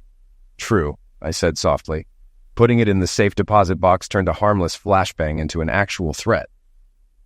I knew I hadn't meant to put anyone in danger, but I still felt foolish. "I'm sorry, Janet. I didn't mean for things to go that way." She smiled. "Forget about the bank. This is the best publicity they've had in years." Leaning down, she kissed me. "Besides, you're my hero. I don't just take my top off for anyone." Janet wiped her lipstick from my lips. "You deserve to make people regret how they treated you. I still have friends in the sheriff's department, and everyone believes you saved us from a real bomb. They won't confirm it wasn't, but they won't deny it either." I pointed at her with my good hand. "But Janet, once this goes to court, the truth will come out." She laughed. "Those two idiots already accepted a plea deal. They'll never admit it was a flashbang. Their reputation in prison is better if people think they were big-time criminals." She winked. "You might even get to be Grand Marshal in this year's city parade." I shrugged. It didn't feel fair, but I didn't mind. Janet squeezed my thigh. "Besides, you owe me a blouse, and the bank owes you a reward, and I plan on collecting." I never did get around to buying her that blouse. She even refused my offer to split the reward. My kids spent almost all their time at her place during my hospital stay, and she wouldn't accept a penny for expenses. "Put it all away, Anthony," she said firmly when I tried to hand her some cash. "Two boys keep each other entertained, and your daughter is the girl I always wanted." I knew better than to argue, but I was already mentally figuring out how to set up a college fund for Janet's kids. As we rounded the corner to her house, I was surprised to see a stretch limo parked out front, and even more surprised to see my ex-wife, Dawn, standing on the porch with another woman. Janet muttered, "Looks like a village is missing its idiot." After helping me out of the car, Dawn rushed over. "Oh my God," she gasped, holding her arms open. "I came as soon as I heard. I barely managed to arrange a plane and limo." She hugged me tightly, but I barely responded. When she pulled back, I caught a flicker in her eyes as she looked me over. I knew I'd put on some weight, but unlike most divorced men, I hadn't thrown myself into an intense fitness routine. My job and lifestyle had left me a bit soft around the edges. "Well, Anthony," she said, gesturing to my stomach, "don't worry. I have a new diet plan to get you back in shape." I wasn't interested. The diet industry sells products with a 98% failure rate. Most people regain the weight within 5 years. I shrugged. "Besides, I'm already in fighting shape. I'm too heavy to run away from a fight." Dawn laughed awkwardly. "Very funny. A little exercise will give you a whole new healthy life." Exhausted, I replied, "Dawn, if walking and cycling were all it took, mail carriers would live forever. Whales swim constantly, eat only fish and drink water, yet they're still fat. Rabbits run around and only live about 15 years. Turtles do nothing, and they live over a century. Now tell me again why I should exercise." Dawn glanced at Janet, who stood nearby. "I see where you get your codependent attitude about avoiding exercise." Janet narrowed her eyes. "There's plenty of evidence that women with a few extra pounds live longer than those who diet obsessively." The stern-looking woman next to Dawn stepped forward and extended a hand. "Hello, Anthony. I'm Dawn's publicist. We're all very excited about this opportunity." Dawn jumped in, beaming. "It's the perfect ending to my story. I nurse you back to health. We rebuild our family. It's a made-for-TV story. Lifetime is thrilled. We might even get a series." Dawn extended her hand to me. "This could mean a lot of money and fame for us." "No," I replied firmly, keeping my voice steady. "What?" Dawn and her publicist exclaimed together. "No," I repeated. Which part of no didn't you understand? The publicist quickly tried to smooth things over. Anthony, I'm on your side. You need to listen to Dawn. I shook my head. There's always someone on your side that you'd rather have on the other side. Ignoring me, the publicist continued. I know you've been through a trauma and might not be thinking clearly. With your recent head injury and the shock of your split with Dawn, your judgment may be off. Think carefully. Opportunities like this don't come around twice. Janet took my arm and guided me toward her door. She turned to the publicist. In this case, it would be better if you called ahead. We wouldn't want to embarrass you by not answering the door. Dawn jumped in front of me. Anthony, stop. What are you doing? We belong together. You need me. You know you'll never find anyone like me again. I looked at her for a long moment. Dawn, that doesn't make sense. I don't even like you. Why would I want to find someone like you? She tried again. The future isn't what it used to be, Anthony. This will be a best-selling book, a national TV show. Do you really want to be cast as the villainous husband? Dawn, even if you make a story out of this, no one, dog included, will care. Turning to Janet, Dawn tried a different approach. You're a Bible believer, right? Isn't there something in the Bible about forgiveness? Can't you help me here? Janet let go of my arm and faced Dawn and her publicist. I don't have a Bible verse, but I do have a line for Anthony. She pointed toward the street. Get out of my house. Dawn and her publicist stood there, stunned. You can't talk to me like that, Dawn stammered. Without looking back, Janet kept guiding me to the door. I'd shoot you both, but I don't want to waste bullets. She held up her phone. Uncle Bob, the city sheriff, is on my speed dial. Dawn and her publicist looked shocked.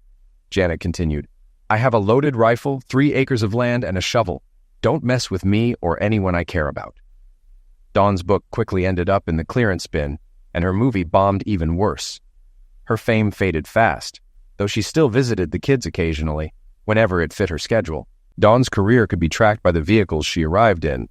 First, it was limos, then rental sedans, followed by taxis, and eventually shared rides in beat-up minivans. She still brought gifts and talked about projects in the works every visit, though the details became increasingly vague. The last time she visited, she was with an aging, unkempt actor who drove a rusty old Mercedes. My son caught a glimpse of her latest project, a low-budget reality show, on one of those obscure cable channels that catered to insomniacs. Janet couldn't resist a jab.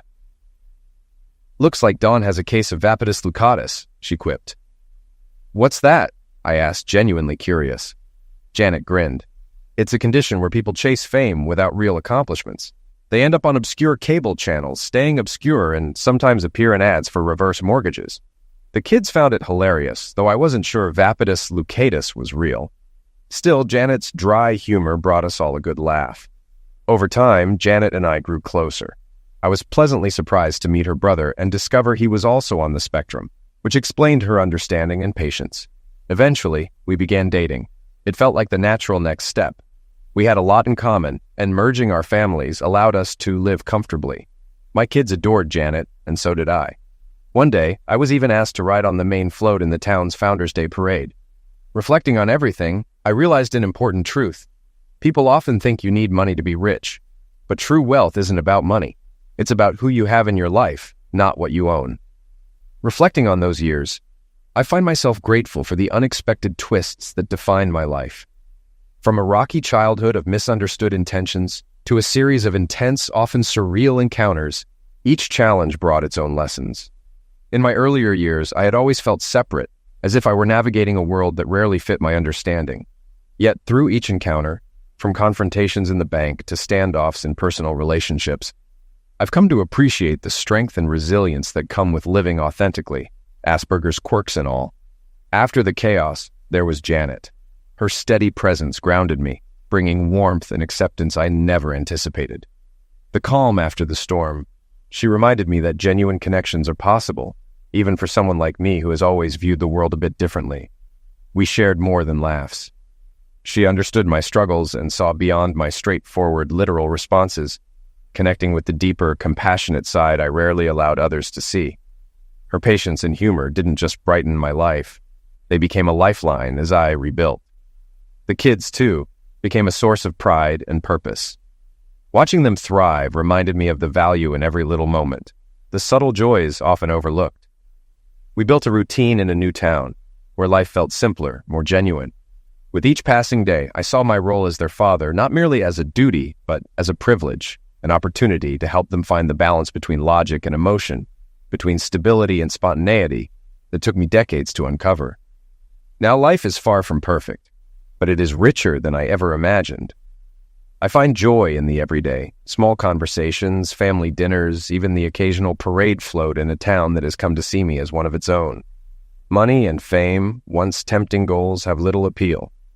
True wealth, I've realized, is woven from the love and acceptance of those who stay by your side through the ups and downs, the ones who see your unique path and choose to walk alongside you.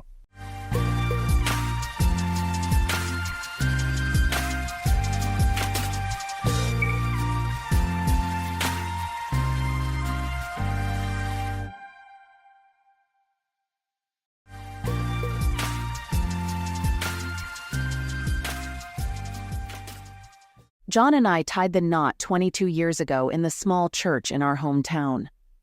Our early years of marriage were filled with love, passion, and dreams of a shared future. We enjoyed our closeness moments at night and couldn't get enough of each other during the day. We used to stroll hand in hand through the charming streets of our town, stealing kisses at every turn. A couple of years later, our daughter Emily was born, and our focus shifted to raising her. Over time, our relationship lost some of its initial excitement and transformed into a typical family routine. John pursued a career as a long-haul truck driver, going on week-long trips across the country, and always looking forward to returning home to my warmth and care. These reunions felt like honeymoons, and this arrangement suited both of us. I started my own small, cozy beauty salon and gradually earned a reputation among local fashion-conscious individuals. As Emily grew up and pursued a prestigious degree in interior design at an out-of-state university, John and I took pride in her determination and hard work. However, during John's most recent visit home, I began to feel irritation and tension in his presence. I found myself annoyed by every little thing about him, from his morning coffee drinking habits to his nightly snoring. I eagerly looked forward to the end of his vacation, yearning for some alone time. 2 days later, John set off on another long-haul trip across multiple states. Without much regret, I bid him farewell and eagerly anticipated 3 weeks of solitude in our cozy house on the outskirts. The prospect of living for myself brought me increasing joy. During the first week, I focused on self-care, sleeping in, reading books by lamplight, and enjoying solitary lunches at my favorite restaurants. I relished the freedom from daily responsibilities and the ability to live solely for my pleasure. However, by the middle of John's journey, I began to feel a sense of boredom and longing for his return. One warm April day, I ventured to take a walk around the town square near our house, but an unexpected chilly wind forced me into a cozy corner cafe for a warm cappuccino. The waiter, a young, tall, and handsome man, turned out to be the son of an old friend, Aaron. We chatted, reminiscing about mutual friends and acquaintances. Later, I placed an order and couldn't help but admire Aaron's professionalism and charm. I found myself captivated by his confidence, broad shoulders, and enchanting smile. His attentive and admiring gaze made me feel incredibly beautiful and desirable. Despite no longer being a young woman, I couldn't get Aaron out of my mind. That night, for the first time in years, I had an enticing erotic dream involving Aaron. The following day, I found it challenging to focus at my salon due to persistent thoughts and fantasies about the young man, Aaron. I frequently checked Aaron's social media profiles and photos. One day, John caught me looking at Aaron's Instagram and became suspicious. We argued, with John feeling that I was hiding something from him.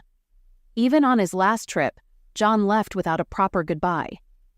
A few days after he departed, Aaron messaged me on Facebook, confessing his thoughts about me and his desire to meet again. I believed it was fate and eagerly suggested meeting at a cozy Italian restaurant by the waterfront. After dinner and a few glasses of wine, we kissed in the backseat of a taxi, leading to an unforgettable night. I was aware that John would be away on the road for another 3 weeks, so I had no reservations about inviting Aaron to stay with me during that time. On weekends, we ventured on picnics to a scenic valley outside the city, strolled hand in hand in secluded areas of the city park, and watched romantic movies at the cinema, where we shared kisses in the back row. I was excited by the idea of having a passionate affair with a young lover while my husband was off on long trips. However, what truly thrilled me were the passionate nights spent with the energetic 20-year-old in our marital bed. It felt like a rekindling of my youthful, carefree dating days. The deception was unexpectedly unveiled in the most shocking manner. John luckily returned from his trip a couple of days earlier than planned. Remembering our big argument before he left, and the 2 weeks of no communication, he decided to surprise me. Arriving home, John brought a large bouquet of red roses and a bottle of champagne, looking forward to a romantic evening with me after our time apart. Little did he know how this day would take a dreadful turn. As he neared the house, he noticed the dimmed lights in the bedroom and living room, which pleased him as it indicated I was already home. With anticipation, he quietly entered the house using his key. Beautiful, instrumental music played in the living room. Leaving the bouquet and champagne in the kitchen, he cautiously ascended the stairs to the bedroom. The door was partially open, and a horrifying sight met his eyes. I, his beloved wife, whom he had missed for 2 weeks, was without clothes, kneeling before a young man who held me by the hair, with my hands cuffed behind my back. The young man was the first to notice John in the doorway, recoiling in fear. I turned around in confusion. I barely had time to register John's clenched fists before he lunged at my lover in a blind rage, brutally assaulting him with my handcuffs. I could do nothing to intervene but scream and cry, helplessly pleading with my husband to stop the violence. Finally, John, breathing heavily, pulled away from the battered young man. His hands were still clenched as he stared into my eyes, exuding a mix of disgust and a desire to tear me apart. I backed against the wall and tried to explain, but John refused to listen. He moved closer and punched the wall beside me with great force. In that moment, fear consumed me, and I mentally prepared to face dire consequences. However, John managed to keep his composure, not wanting to escalate the situation further. "Get out of here now," he growled, pushing the lovers without clothes out the door despite our protests. His anger was so intense that he didn't care what would become of us in our disheveled state. He didn't know, nor did he want to know, what happened to us afterward. The following day, John filed for divorce at the marriage registration office, and in the evening, he drank at a bar until he passed out. When he woke up the next morning with a severe hangover, he realized that his life was completely shattered, and he had to start anew at the age of 45. It was excruciatingly difficult and painful. He saw me a few times during the divorce and property division process. I begged for forgiveness, cried, and pleaded with him to keep our family intact for the sake of our shared past and our daughter. However, John remained resolute. Later, he learned that I did move in with the young lover, despite objections from his mother and disapproval from friends and acquaintances. Although he told our daughter that he wished us happiness, deep down he still harbored resentment toward us both. He realized our relationship was destined to fail due to our age and life experience differences. In time, the young man would likely find a younger partner, leaving me alone. John decided to move forward and not dwell on the past. He relocated to a different city, found an interesting new job, and met a woman his own age who understood him. While the scars on his soul remained, life carried on. To unexpectedly find myself in a situation like the one I'm about to describe, where I have to reevaluate the two people I care about the most, is quite surprising. It serves as a reminder that trust can be a complex and unpredictable thing. Sometimes, deceitful people can be among our loved ones, even within our own families. So, let's begin with the fact that I never believed in love at first sight until I met Emily. We worked together at a fast food restaurant, and I was instantly drawn to her striking blue eyes, radiant smile, and long blonde hair. Before Emily came into my life, I was comfortable with the casual dating scene. For a while, I had different girls visiting my place almost every night, and I initially thought that's what I wanted. However, Emily taught me a valuable lesson without even physical contact. From the start, I understood that winning her over wouldn't be easy. Emily resisted my advances because she thought I was like the other guys she'd encountered. I assumed she found me somewhat unpleasant. Despite our brief conversations, which rarely exceeded 5 minutes, I was determined to show her that I was different. I did have some similarities with those guys, but I genuinely wanted to change, so I spent several weeks trying to convince her of my true uniqueness, which meant breaking down the false image I had created before this story unfolds. It's important to note that I hadn't finished college at that time. I had a challenging period in my life when I decided to drop out of school, feeling like the world was against me. This story is familiar to many people who have faced similar challenges. I believed the education system was unjust, especially because I struggled with social anxiety. Unfortunately, by the time I found a therapist to help me, I had already made the decision to leave school. So, I began working at a fast food restaurant, feeling like my parents had lost faith in me. Despite my decision to leave school, my parents supported me by covering therapy costs while I lived in their basement. However, I couldn't escape the shadow of my older brother John, who was a star in their eyes. He had an office job and an economics degree, and he was even getting ready to marry his high school sweetheart. Throughout most of my life, I tried to measure up to his success. Despite my academic setbacks, I relentlessly searched for ways to earn my parents' approval and prove my worth. I became consumed by the idea of surpassing him. In their eyes, it seemed like an impossible task, and I felt like a loser compared to John's accomplishments. This was the most painful part, and every day I spent in the basement, I felt the weight of my family's rejection. It was disheartening to feel like an outcast in a place where unconditional acceptance should have been the norm. Life began to lose its appeal, and simply existing became a struggle. To break down Emily's barriers, I realized I needed to break down my own. I started with small acts of affection, like holding the door open for her and dealing with customers we both disliked.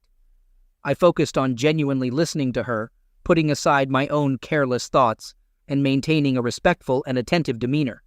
Gradually, I noticed her guard began to come down, and she started opening up to me. When I entered a relationship with Emily, it felt like I stepped into a whole new world where I could finally breathe freely. I hadn't even realized how trapped I'd been until she let her walls down, revealing the incredible person she truly was. Every date with her turned into an exciting adventure, meticulously crafted by her creative spirit. We ventured beyond the ordinary, discovering hidden gems in fascinating places. We even took spontaneous trips to nearby cities in Emily's trusty Toyota. One of our favorite pastimes was visiting amusement parks. Despite my paralyzing fear of heights, Emily encouraged me to ride roller coasters, and her presence gave me an unwavering sense of strength. With her, I felt invincible, as she continually reminded me that life was meant to be enjoyed, no matter the obstacles. She saw potential in me, even when I didn't see it myself. When I finally mustered the courage to share my life story with her, I expected laughter or rejection, but her response was entirely unexpected. Despite it being a joking remark, my living situation in my parents' basement and my lack of a high school diploma could have made Emily doubt me as an ideal partner. But that wasn't the case. She empathized with my struggles because she had faced similar challenges with her own parents. They were demanding and overbearing, constantly pressuring her to meet their standards.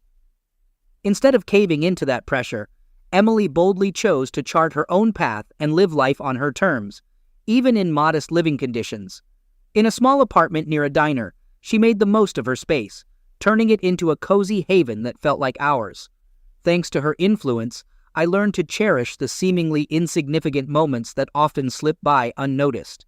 This was one of the many qualities I admired in her. In her presence, I discovered a safe space where I could be truly authentic, free from the weight of my parents' expectations and the scrutiny of others. So, her betrayal was especially hard to accept. Against my better judgment, I introduced Emily to my parents. The reason behind this decision remained unclear to me, as I had long stopped caring about their opinion. Yet a part of me still yearned for their recognition.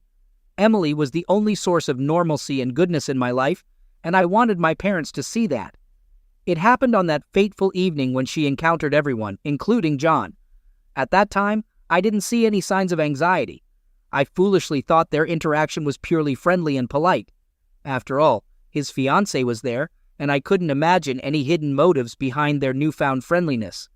But from that evening onward, I started noticing changes in Emily's behavior. She grew distant, and it seemed like she wasn't putting as much effort into our relationship. Initially, I hesitated to admit this, fearing I might seem overly possessive or paranoid. I convinced myself that these worries were just products of my overactive imagination, or that something was bothering Emily. She had always been my pillar of support, my confidant, who I jokingly called my little therapist, the one I turned to for support. Unfortunately, I was too forgetful to connect the dots. In an attempt to prevent our relationship from falling apart, I tried to be close to her and offer constant support, but my efforts didn't seem to make a difference. Instead of appreciating my presence, Emily started seeing me as overly intrusive and invasive, as if I were prying too deeply into her life. Overnight, Emily stopped engaging in our usual activities like going to the movies or visiting amusement parks. Our conversations dwindled, and I found myself in a state of panic. It felt like I was on the verge of losing the only source of happiness in my life, and that thought was unbearable. Desperate to salvage our relationship, I made an impulsive decision to take on a second job at a local shoe store. I know it might sound feeble, but I genuinely believed that by being able to buy more things for her, I could bring joy back into our relationship. I clung to the hope that my gifts would rekindle the fading spark between us. She accepted them with visible pleasure, but unfortunately, they didn't improve our relationship in any way. No matter how hard I tried, nothing seemed to have a positive impact. In fact, the more I tried to win her back with gifts, gestures, and sacrifices, the quicker her love for me seemed to fade.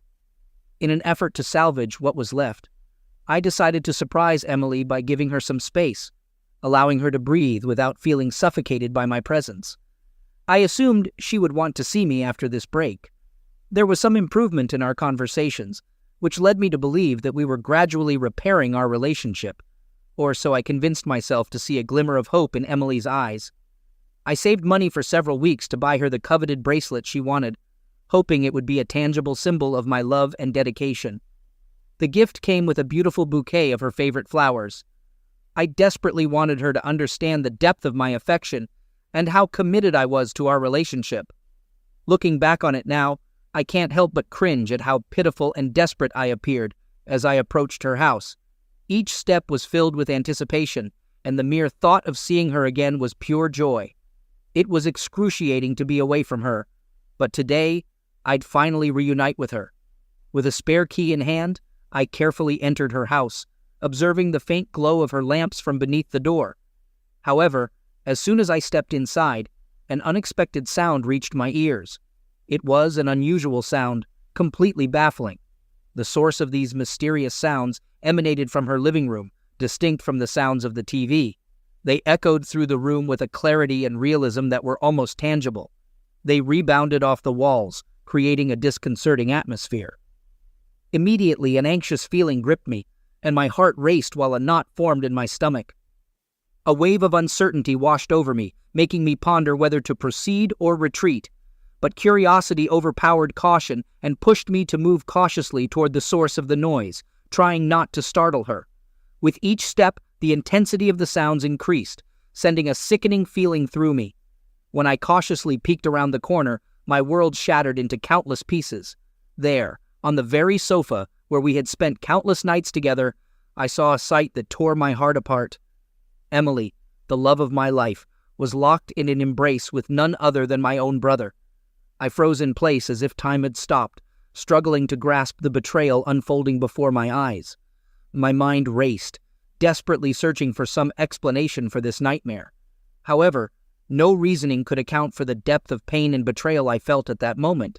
It seemed that Emily's betrayal not only shattered our relationship, but also shattered my very core. In a shocking act of betrayal, my own brother John not only betrayed me, but also secretly started a relationship with my girlfriend, Emily. The pain I felt at that moment is beyond words, as if the very foundation of my world crumbled in an instant. Emily, whom I once considered the love and inspiration of my life, has now become the cause of my emotional devastation. As the room spun around me, the initial shock gradually gave way to an overwhelming surge of anger coursing through my veins. Feeling the weight of my emotions, I knew I had to get out of this toxic situation before doing something I'd regret. I quietly left this painful scene, and an unbearable pain pierced my heart. How could both John and Emily betray me like this? While I always had a strained relationship with John, the fact that he had an affair with my girlfriend was a cruel blow. It felt like he was meant to succeed in every aspect of life, while I was always left on the sidelines. And Emily? Despite everything that once connected us, my love for her had now turned into intense, consuming hatred that I couldn't control. When my relationship with John was completely shattered, I was consumed by anger. In the following days, I gave Emily what she seemed to want most: distance. Fueled by rage, I took a few days off under the pretext of being sick and retreated to the basement. In my isolation, impulsive thoughts began to flood my mind, threatening to override my common sense. The desire to call John's wife and reveal the truth burned within me. But deep down, I knew that wouldn't be enough. It wouldn't satisfy the insatiable thirst for retribution that had taken hold of me. Then, a sudden realization hit me like a lightning bolt. It became clear that I needed to ensure they faced the consequences for their actions directly. With this newfound determination, I arranged another family dinner, disguising it as an important announcement about significant changes in my life. The evening seemed normal, with our parents present. But then, my seemingly perfect brother and his unsuspecting bride joined us. His appearance, as if everything were normal, and his attempts to strike up a conversation with me fueled my endless anger. His calm demeanor, as if his affair with my girlfriend meant nothing, infuriated me. I bided my time, waiting for everyone to sit down and enjoy the meal before making my move. However, just as I was about to speak, Emily intervened in the conversation. I couldn't help but notice her subtle hints, the change in her tone, the way she laughed at his jokes, and the wide smiles she directed exclusively at him. It was unbearable. Desperate for attention, I seized the moment, pretending I was finally ready to share my long-awaited news. The audience fell into an expectant silence, eagerly awaiting my words. As all eyes turned to me, I stood up with a glass of wine in my hand. Carefully calculated, I turned to my brother, putting on a facade of admiration, and began showering him with praise, highlighting his achievements and expressing deep pride in his relentless pursuit of his desires. He absorbed every word, relishing the attention. Deep down, it hurt to see his smug grin, as if his superiority remained intact despite my deliberate efforts to elevate him with compliments. Glancing at Emily, I noticed a distinct spark in her eyes when she looked at my brother. It was a mesmerizing look, as if he embodied everything she had ever wanted and more. I clung to the glass, threatening to shatter it under the pressure of anger, but I couldn't let go. A surge of rage surged through my veins, urging me to finish my speech quickly. With a forced smile, I raised my glass, congratulating my brother on his illicit affair with my girlfriend. A tense silence filled the room, and all eyes turned to the guilty couple. I felt an adrenaline rush. My heart pounded, my hands grew sweaty, but I held my composure and took a sip of raspberry wine. Except for Emily and John, everyone in the room wore expressions of surprise and disbelief. They looked like deer caught in headlights. Despite my mother's insistence for me to sit down, I remained firm, determined to share every detail of the events I'd witnessed. I felt that if I had witnessed it, they deserved to hear about it. And so I began my account. I spoke at length about where I found them and the compromising position they were in. Despite my parents' pleas for me to sit down, my gaze never left Emily's teary eyes. I couldn't help but think, how dare she shed tears now after the terrible act she had committed? She had the audacity to sit and pretend to be innocent. John tried to intervene, grabbing my arm and attempting to lead me to a chair, but I quickly pushed him away. I couldn't hold back my words. I needed to express everything that was boiling inside me. As a result, the emotions on the faces of those present ranged from bewilderment to anger. Emily and John exchanged guilty glances, unable to meet anyone's eyes. I remember letting out a bitter, ironic laugh meant solely for their benefit, and then I sank back into my seat, allowing the scene to unfold in front of me like a cinematic spectacle. I had shattered their pristine facade. My parents, who had always viewed my brother as the embodiment of perfection, looked at him with a mix of confusion and disappointment. I relished the moment, reveling in the truth revealed to them. They couldn't summon the courage to deny it. For a brief moment, I forgot about John's fiancée, but she quickly grabbed her glass and hurled it at my brother, causing me to burst into laughter as the wine cascaded down his face. Enraged, she stormed out of the room, tossing her engagement ring at him. My parents, who had always valued honesty and could never have imagined that their beloved son would turn out to be such a despicable person, were left dumbfounded. They chastised him for his complete lack of respect. There was shame and disappointment in their voices, sending a shiver down my spine. Emily, too, couldn't escape their attention. Their gazes turned to her, and they sternly ordered her to leave their house immediately. I didn't look in her direction. I had reached my limit in communicating with her. Even when she tried to apologize to all of us for the horror they had caused, her words entered one ear and quickly exited the other, having no effect. Truth be told, a part of my heart left with her as she walked out the door. When all was said and done, at that moment, I felt like I had hit rock bottom. The consequences were unavoidable. While my parents acknowledged my pain, they disapproved of how I handled the situation.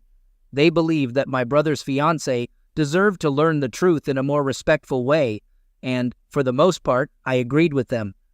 I must admit, I was somewhat self-centered in that moment, but given the immense pain and profound loss I felt, it was nearly impossible for me to consider anyone else's perspective.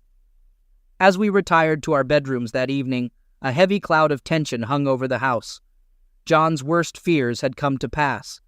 My parents regarded him with a mix of disdain and indifference, and eventually, despite the passage of time, they made the difficult decision to kick him out of our home.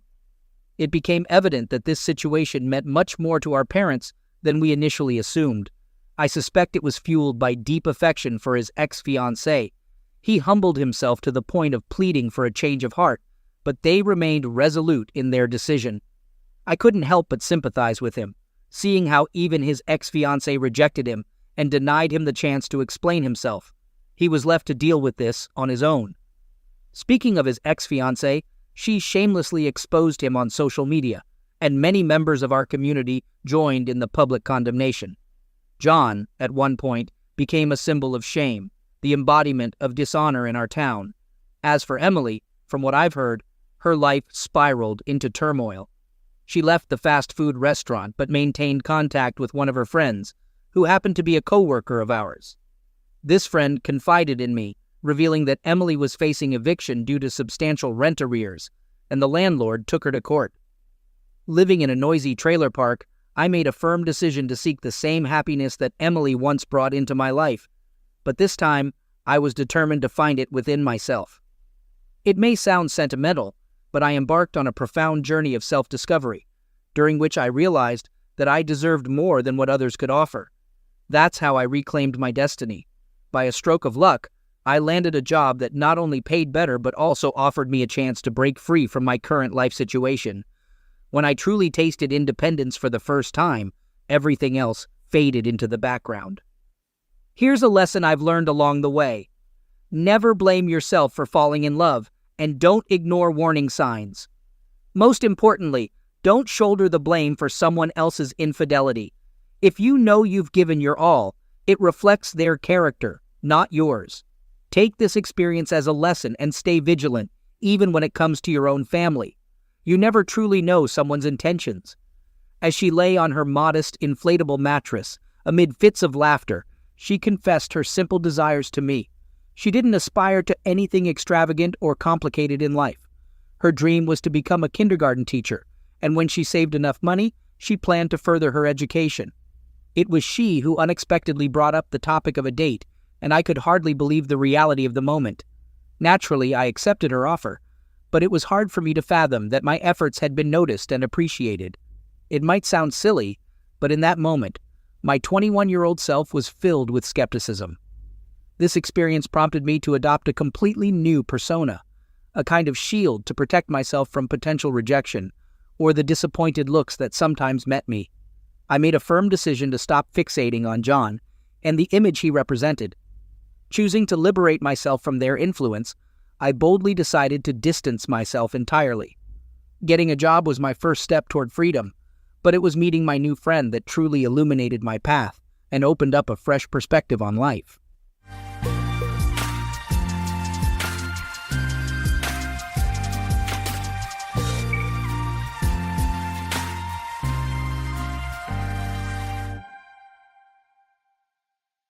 I put a voice recorder in my wife's car, discovered her cheating, then her mom dropped a bombshell. I'm not someone who wants to witness everything falling apart and burning.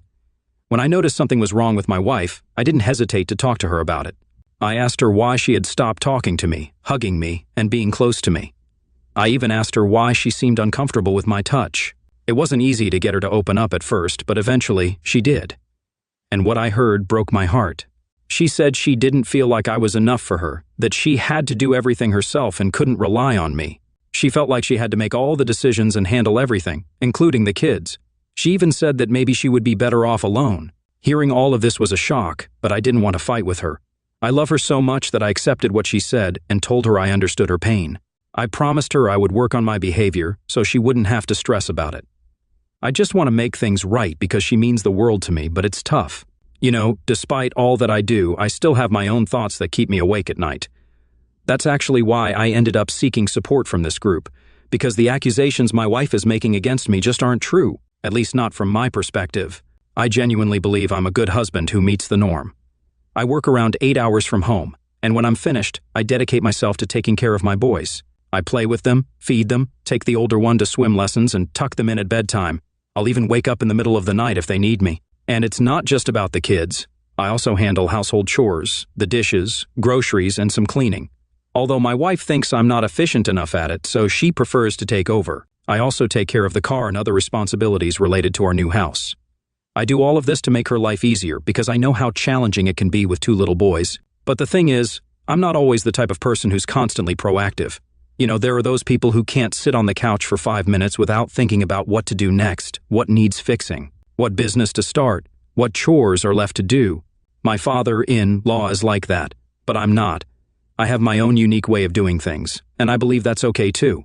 At the end of the day, when the kids are finally asleep, work is checked off, and the house is in order, I look forward to unwinding with a movie or some video games. I've never been the entrepreneurial type who wants to start my own business. I thrive when I'm given tasks to excel at in my field. There's nothing to be ashamed of. Plenty of people are like me. I'm not chasing some flashy career or dreaming of swimming in money. I'm just an ordinary guy, and yeah, people tell me I'm good looking, who simply wants a happy, healthy family and a decent living. But things have been different lately. I've noticed my wife having issues with my approach, even though we've had years of blissful marriage. It all came to a head in December, and since then, I've been pushing myself to go against my natural personality. I've been doing extra groceries, fixing up things around the house, barely taking a moment to rest in the evenings. I thought she'd appreciate it, but her attitude towards me remained unchanged. Summoning courage, I confronted her with heightened emotions directly. I inquired whether she desired to salvage our marriage. Her response, an uncertain "I don't know," struck me forcefully. It seemed unfathomable. Was she genuinely unaware, or did she simply exhibit indifference? Despite my frustration, I pressed forward, questioning her willingness to engage in marriage counseling. Once again, she audaciously echoed that exasperating response, "I don't know." It became unbearable. Losing composure, I admonished her, emphasizing the inappropriateness of indecision at this crucial juncture. The potential consequence of our children having divorced parents loomed, and her lack of commitment was deemed unacceptable. She finally agreed to go to therapy after a lot of convincing. However, staying true to her usual behavior, she didn't show any interest in taking the lead. I had to do all the work in finding a therapist on my own. In one of our counseling sessions, she revealed some harsh truths that really hurt. She confessed that she only married me to impress her family and fit into their idea of a perfect, happy family with beautiful children. She admitted she was never truly in love with me, but was just captivated by the idea of marriage. To make matters worse, I later discovered she had met with her fellow priest behind my back to discuss our marriage, a betrayal that left me angry and hurt. Despite all this, I persevered and found a good therapist for us. We're now heading into our 3rd session, but it hasn't been smooth. We learned we have different ways of expressing love. I desire touch, while she prioritizes getting things done. It's been a constant struggle, and to add to it, she hasn't shown me any physical affection since we started counseling. No hugs, no touch, nothing. The therapist was surprised when she learned that my wife and I hadn't slept in the same room for 6 months. My wife tried to explain it, saying she shares the bed with the kids and there's no space for me. The therapist was straightforward, telling my wife it sets a terrible example for the kids, denying their own father access to the bedroom. She even suggested we should go to IKEA and buy a single bed to put next to the big one. So I did that. I bought the bed, set it up, and now I sleep there, but I still feel just as alone as before. My wife is on the far left, the boys are in the middle, and I'm stuck on the far right, feeling like an outsider in my own marriage. Since the beginning of this issue, my wife has kept changing her story. Now she claims she's depressed from being stuck at home with the kids all the time. She's saying she made those hurtful remarks because she was too emotional. But I would never think of saying anything like that to her, no matter how upset I am. So my wife went back to work, and we hired a nanny to take care of the kids. The only change I noticed is that we started talking more, but I'm not just her buddy, I'm her husband too, and there's no closeness between us. And it doesn't seem like it's going to improve anytime soon. No signs of it. She doesn't care about our marriage counseling sessions. I'm the one who has to keep setting them up. Update, my buddies conveyed their suspicions, asserting that my wife was indeed cheating on me. At first, I dismissed it as if it were some science fiction scenario akin to a plot from a movie. I couldn't fathom that my wife would engage in such behavior. However, today marked a shift. It has become an undeniable reality, and you won't believe how darn easy it was to catch her red-handed. I put a voice-activated recorder in our car, not even a GPS, just 3 days in, and she used the car to go to work, hit the gym, and bam. She called him, or he called her twice, not sure who made the first move, but I heard every word of their video conversation on the phone. Got all the evidence I need. Man, they were talking about seriously personal stuff, just like my wife and I used to when we first met 9 years ago. You know, all that attraction, inside jokes and stuff. I haven't had that with her in a long time. And get this, they were even planning a vacation together, and she wants to visit him in July. Can you believe that? She gave him a 2-year time frame to move back to our country. I mean, for real, I can't even wrap my head around it. And the way they were talking about his stuff and how she straight up said she's going to be his wife and leave me soon. They were even discussing their favorite positions, so you know they were real close. It's all right there. I just listened to an hour-long recording of that mess. I need to process it all. Got to meet with an attorney next week, no doubt about it. And let me tell you, thanks to my friend. If it wasn't for his suggestion, I would have never bought that voice recording device. Somebody could say that I'm an a-hole for placing it in the car and violating my wife's privacy, but I don't give a crap. This is what I should have done. I don't feel guilty at all. I can't stop thinking about my kids and what she's done. They've been up to something since last September, and it took me 2 whole months to notice any changes in her behavior. Next week, I'll be taking care of my old father in another city for the entire week. That means she won't be going to work and instead will be using my home office. And you know what that also means. She'll probably be talking to him in my office. So, should I place the recorder in there for the next week, or do you think I've got enough evidence already? Out of the blue, my wife tried calling her ex-boyfriend, not once, not twice, but 4 times in a row at 10 p.m. I found out because we used to have this app that saved both our numbers, so I could see all the incoming and outgoing calls. Why would my wife, who never mentioned her ex before, suddenly be calling him so persistently? It drove me insane. I couldn't let it go. I decided to check her iMessages on her laptop. Turns out, after calling him 4 times, she even sent him a message saying, "I'm not giving up until you actually answer and communicate with me in a respectful and civilized manner." I couldn't believe my eyes. I confronted her about it, and she straight up denied it. But I had the app and her outgoing calls right there in front of me. She couldn't worm her way out of it. She had no choice but to finally admit that she did try to reach her ex. I questioned her about the calls, and she said she was just returning his call. But when I asked if she had messaged him afterwards, she denied it. So I pulled up the message she had sent him, and that's when she came up with an explanation. She claimed he had called her while drunk, spouting nonsense, and she had told him off and hung up. But later she felt guilty and tried calling him multiple times when he wouldn't pick up, and then sent the message. Turns out, he never replied. It was quite a convoluted story, but I couldn't shake off the feeling that something was off. I'm feeling uncertain about how to process this. It all occurred when she started distancing herself from me. Her perspective is that it's not strange or negative for her to have kept it from me.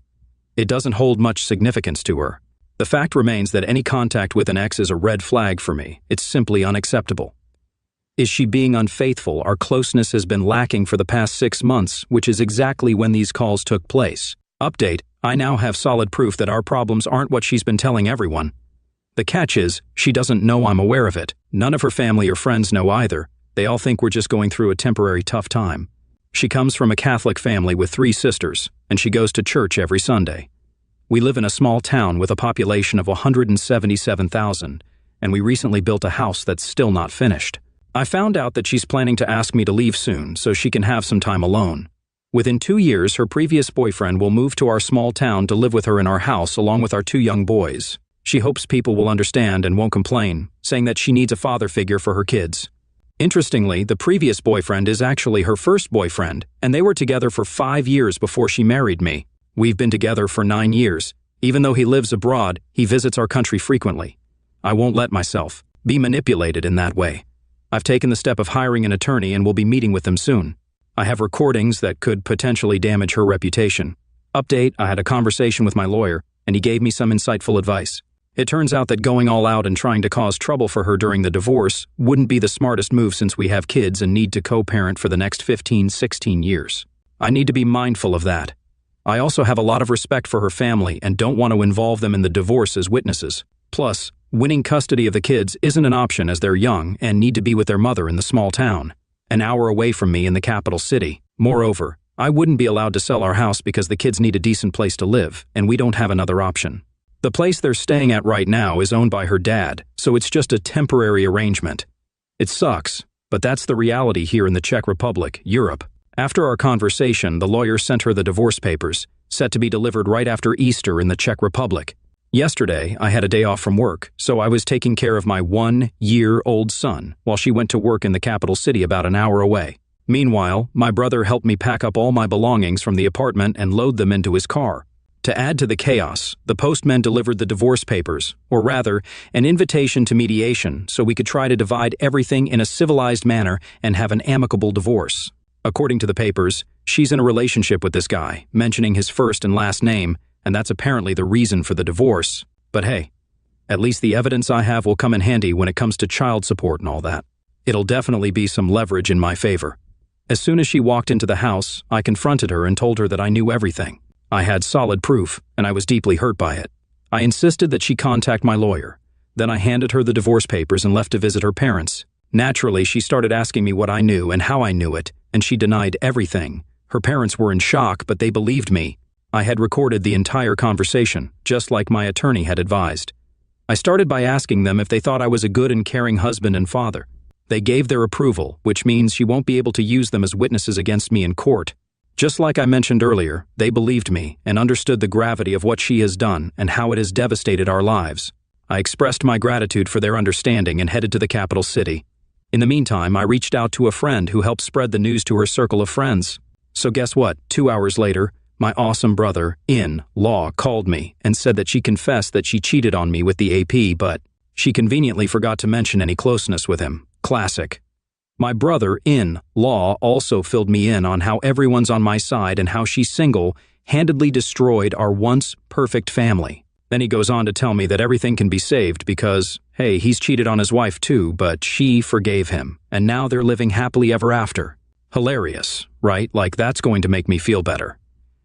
Then, to add to the circus, her father gives me a call and starts spouting off about how it's all her fault and she's completely clueless about what she's done. He goes on about how the AP will never set foot in his house again, and how he's cutting off financial support from my soon-to-be ex-wife. He even tried calling the AP, but of course, the guy didn't bother picking up.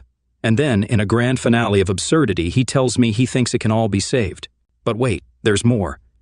Her sister sends me a text saying she's fully on my side, but again, she thinks it can be saved. Okay, it's good that they're on my side, but God, what the heck are they talking about? Are they all delusional or what? It's ridiculous.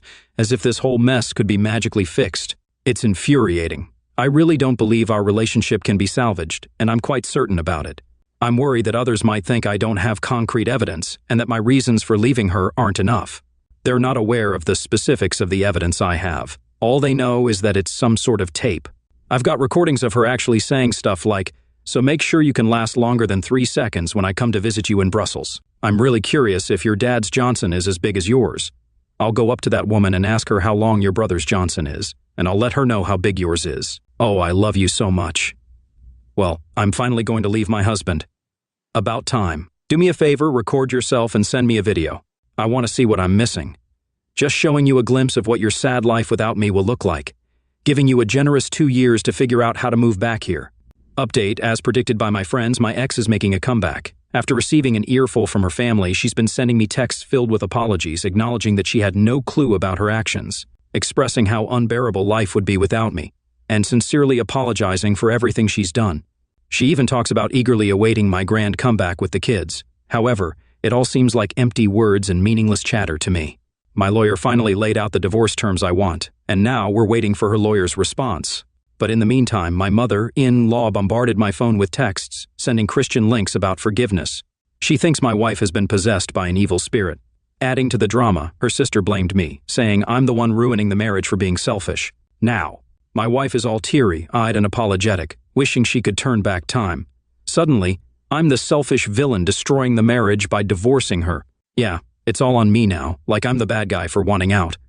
I sensed this shift coming where her family would turn against me, but it's still a shock. For a brief moment, I felt guilty today, like it's all my fault. They know how to sway me. But you know what? It's tough, but I'm not changing my mind. The divorce is happening, no matter what. In the Czech Republic, kids as young as ours usually stay with their mother after a divorce, so I won't have them with me all the time, living an hour away in a small town with their kindergarten and nursery. A 50-50 split isn't feasible. I'll be an every other weekend dad with some additional access whenever I want. It's sad and painful, but it is what it is. I've been toying with this crazy idea of suggesting terms to get back together, not because I still love her, but for the kids. It wouldn't be a real marriage, just a partnership with separate finances. She'd have to move to the capital city, and I'd insist on GPS in her car and checking her phone every day. In return, I get to go on dates with random girls for 7 months, maybe even cheat during the relationship without telling her. No marriage, no big deal. It's just an idea, nothing serious, and I probably won't go through with it. I'm just desperate to silence the family accusing me of abandoning the kids.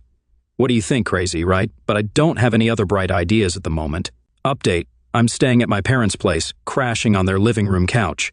The dining table has become my makeshift office and entertainment center, with my clothes scattered around. I work from home for about 8 hours a day, and then help my elderly parents, aged 90 and 82, with chores, groceries, and driving to doctor appointments.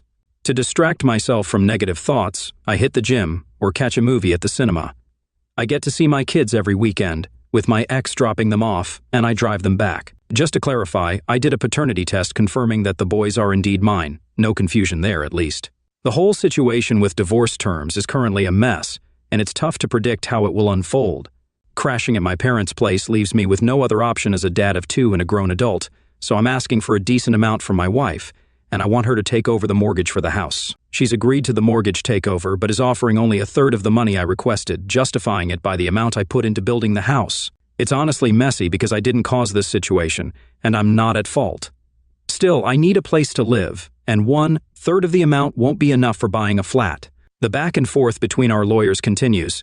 She's offering a small amount because she wants to keep the house, but I found out she might be forced to sell it. Honestly, that's what she should have done from the beginning. It'll be tough for her to manage the mortgage payments and pay me as well. We'll see how it all pans out. Regarding child support, she's asking for way more than reasonable, and we still need to come to an agreement on that. Additionally, she insists I should be the one picking up the kids from the small town and driving them back at the end of the weekend. In my opinion, it should be the other way around. She should be dropping them off, and I should be driving them back. She's the one responsible for all of this, but at the same time, she's ready to argue about the divorce terms. It's frustrating, to say the least. My wife attempted to convince me that she's remorseful and regrets what she's done.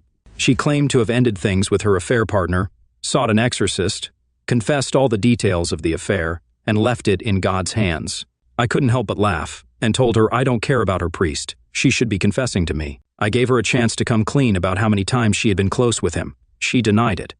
Then I brought up the party she had with her work friends in November, questioning why she rented an Airbnb instead of staying with a friend. She went numb, asking me why I keep torturing myself. I explained that if she truly felt remorseful, she wouldn't keep lying 2 months after I left her. It was clear she wasn't being honest. I explained that for me, closeness over video chat is as significant, and I know she had it with him. She couldn't even keep track of how many times she had done it with the affair partner. Then I confronted her about how she envisions us getting back together, pointing out how she would start a conversation with me and then lie in the very next moment. I asked her if she was aware that I would be checking her phone every day and what she thought about that. She snapped back, saying, "That's not trust, that's just treating me like garbage." Right at that moment, our son interrupted, and the conversation was wrapping up. I added, "Don't forget, it's not just me you cheated on, but also our 2 beloved boys." It devastated her, and she started yelling that I better not say anything like that again in front of our kids. It's ironic, you know. Her sister spilled the beans on how my wife puts on a show of suffering and crying every day because of this mess. She's a real two-faced person, acting all sad in front of the family but still lying to my face. She had the nerve to say that she could be with the affair partner if she wanted, and her family wouldn't do a thing about it. As if I should be grateful that she ended it with him, and now she's in control of not being with him. I mean, seriously. Update. After going back and forth with our lawyers, we've come to an agreement, and the divorce will be finalized soon. She's taking the unfinished house, and the mortgage is now solely her responsibility. I want to clarify that the house is for the kids, and I don't want anyone accusing me of selling it out of revenge for her infidelity later on. Plus, I don't want to live in her small hometown, which is an hour away from the capital city where I am now. However, I am getting back the amount I invested in the house, and it's actually a decent sum. The child support amount is reasonable, and we've agreed that she'll drop the kids off at my place in the capital city every other weekend. I'll just have to drive them back afterward.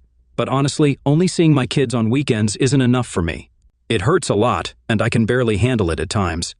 I can't bear the thought of my 1- and 3-year-old boys growing up without a father because of their mother's behavior.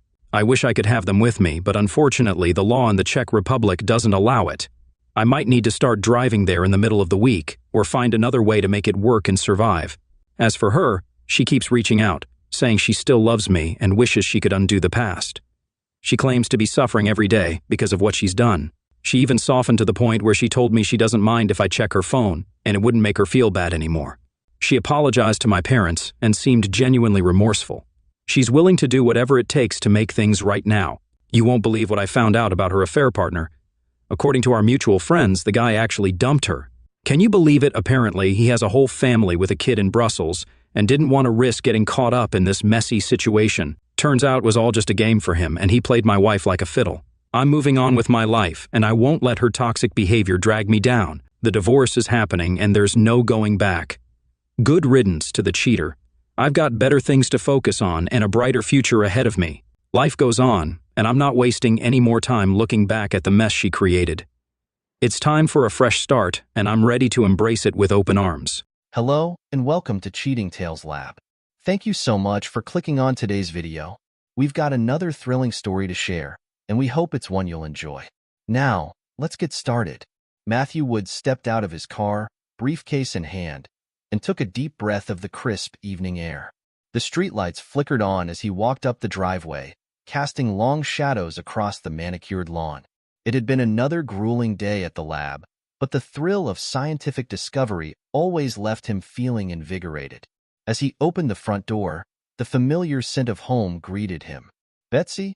he called out, slipping off his shoes. His wife appeared in the hallway, a forced smile plastered on her face. "Welcome home, dear. How was work?" Matthew's brow furrowed slightly. Something about Betsy's demeanor seemed off. Her eyes darted nervously, never quite meeting his gaze. He brushed it off, attributing it to the stress of her real estate job. It was productive. "We're making real progress on the Sustainable Urban Development Project." Betsy nodded, her smile not quite reaching her eyes. "That's great. Dinner's in the oven. I'll bring it out in a few minutes."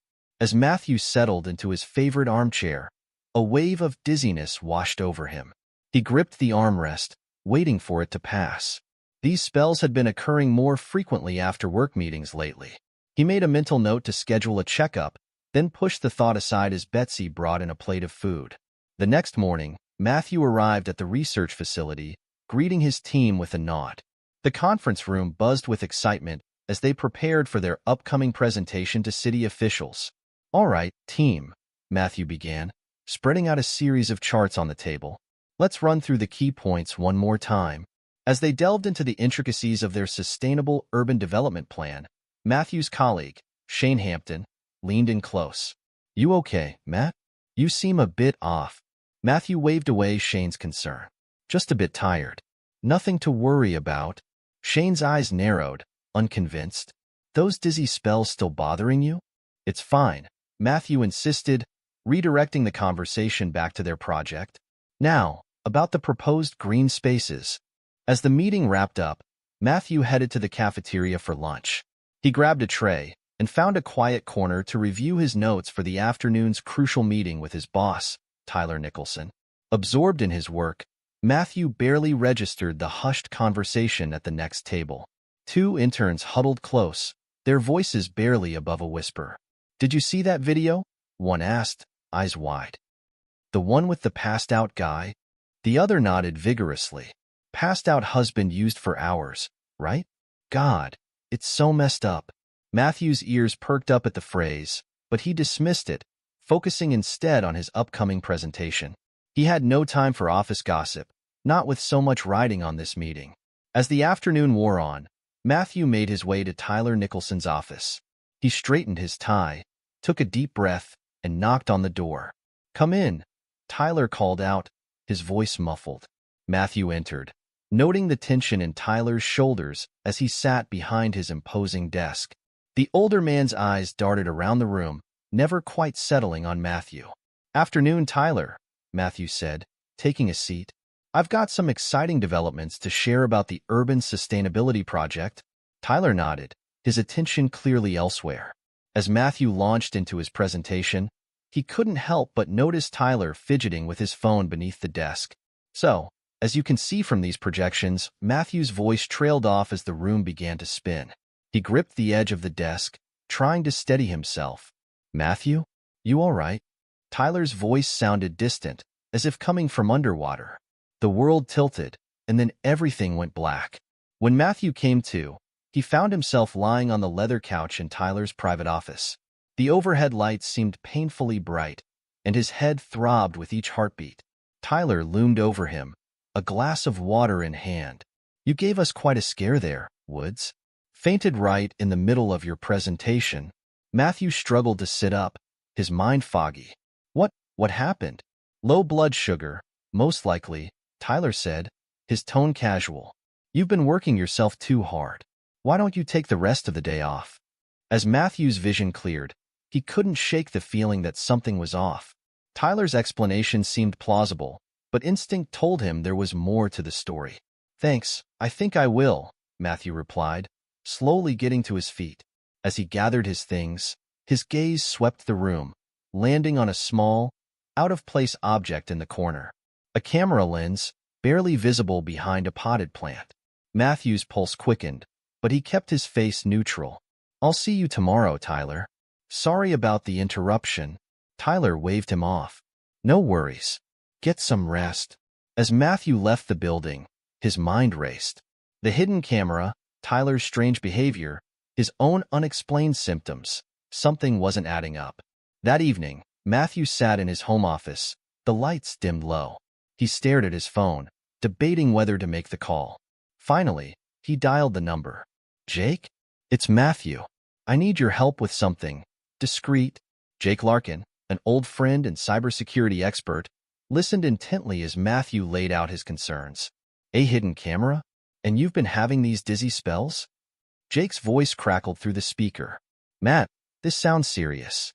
I'll look into it, but be careful. If someone's targeting you, they might be monitoring your communications." Matthew nodded, even though Jake couldn't see him. "Thanks, Jake. I appreciate your discretion on this." As he ended the call, Matthew heard Betsy's footsteps in the hallway. He quickly composed himself, turning to greet her with a smile that didn't quite reach his eyes. "Everything okay?" Betsy asked, leaning against the doorframe. Matthew nodded, his face a mask of calm. "Just work stuff. Nothing to worry about." As Betsy retreated, Matthew turned back to his computer, his jaw set with determination. Someone was trying to undermine him, and he was going to find out who and why. The next week crawled by, each day a careful dance of pretense. Matthew went about his routine, all while keeping his senses heightened for any clues. He noticed Tyler watching him more closely, and Betsy's nervous energy seemed to intensify. Finally, Jake reached out with his findings. They met in a quiet corner of a local park, away from prying eyes and potential listening devices. Jake's face was grim as he handed Matthew a sealed envelope. "It's worse than we thought, Matt. The security footage. It shows Tyler adding something to your drinks during meetings. And that viral video you mentioned? It's you, man. Unconscious in Tyler's office." Matthew's blood ran cold. "And Betsy?" Jake hesitated, then nodded. "She's in the video too." "I'm sorry, Matt." For a moment, Matthew felt as if the ground had opened up beneath him. His wife and his boss, conspiring against him. The betrayal cut deep, but as the initial shock wore off, a cold determination settled in its place. "Thank you, Jake," Matthew said, his voice steady. "I need you to keep this quiet for now. Can you do that?" Jake nodded, concern etched on his face. "What are you going to do?" Matthew's eyes hardened. "I'm going to play their game and win." Over the next few days, Matthew put his plan into motion. He installed hidden cameras in his home and office, carefully positioning them to catch any suspicious activity. He began keeping detailed records of his interactions with Tyler and Betsy, noting every inconsistency, every nervous glance. As he built his case, Matthew reached out to an old college friend, Jameson Wilcox, now working as an investigative journalist. Over a secure line, Matthew laid out the situation. "Jesus, Matt," Jameson breathed. "This is huge. We need to be careful about how we handle this. If we move too fast, they might destroy evidence." Matthew agreed. "That's why I need your help. We need to expose the truth without compromising the investigation. Can you do it?" Jameson's voice was filled with determination. "Count me in. We'll bring these bastards down." As Matthew ended the call, he felt a satisfaction. The pieces were falling into place. Tyler and Betsy had no idea what was coming. In the lab, Matthew threw himself into his work with renewed vigor. His urban development project was gaining traction, and he used it as a shield, hiding his true intentions behind a facade of scientific passion. During a particularly intense brainstorming session, Sharon Reeves, the mayor's chief of staff, stopped by to observe. Her eyes lit up as Matthew explained their innovative approach to sustainable city planning. "This is impressive work, Dr. Woods," she said, her voice warm with approval. "The mayor will be very interested in hearing more about this." Matthew nodded, allowing himself a small smile. "Thank you, Ms. Reeves. We're excited about the potential impact on our city." As Sharon left, Matthew caught Tyler watching from across the room, his expression unreadable. The game was afoot, and Matthew was determined to come out on top. Matthew Woods sat at his desk, his face illuminated by the soft glow of his computer screen. The office was quiet, most of his colleagues having left for the day. He scrolled through a series of emails, his eyes narrowing as he pieced together the puzzle of betrayal. Over the past month, Matthew had meticulously documented every instance of Tyler's poisoning attempts. The security footage Jake had provided was damning, showing Tyler surreptitiously adding a substance to Matthew's drinks during meetings. But it was the trail of emails between Tyler and Betsy that truly made his blood boil. "Have you taken care of it?" Betsy's message read. "We can't risk him finding out about our little arrangement with Apex Corporation." Tyler's response was equally incriminating. "Don't worry, sweetheart. Another week of this, and he'll be too addled to notice anything. We'll have him committed before he can blow the whistle on our deal." Matthew's jaw clenched as he read through their exchanges. The long-standing affair was bad enough, but their plot to discredit him and their involvement with a rival company crossed a line he couldn't ignore. He leaned back in his chair, a smile playing on his lips. It was time to turn the tables. The next morning, Matthew strode into the office with a spring in his step. He made a show of fumbling with his coffee mug, spilling a few drops on his shirt. "Everything all right, Matt?" Tyler asked, his concern a perfect mask for his true intentions. Matthew gave a sheepish grin. "Just a bit clumsy today. Think I might be coming down with something." Tyler's eyes gleamed with barely concealed satisfaction. "Why don't you take it easy? We can't have our star scientist under the weather." As Tyler walked away, Matthew allowed himself a small smirk. The bait had been taken. Over the next few weeks, Matthew carefully planted false information, leading Tyler and Betsy to believe their plan was working.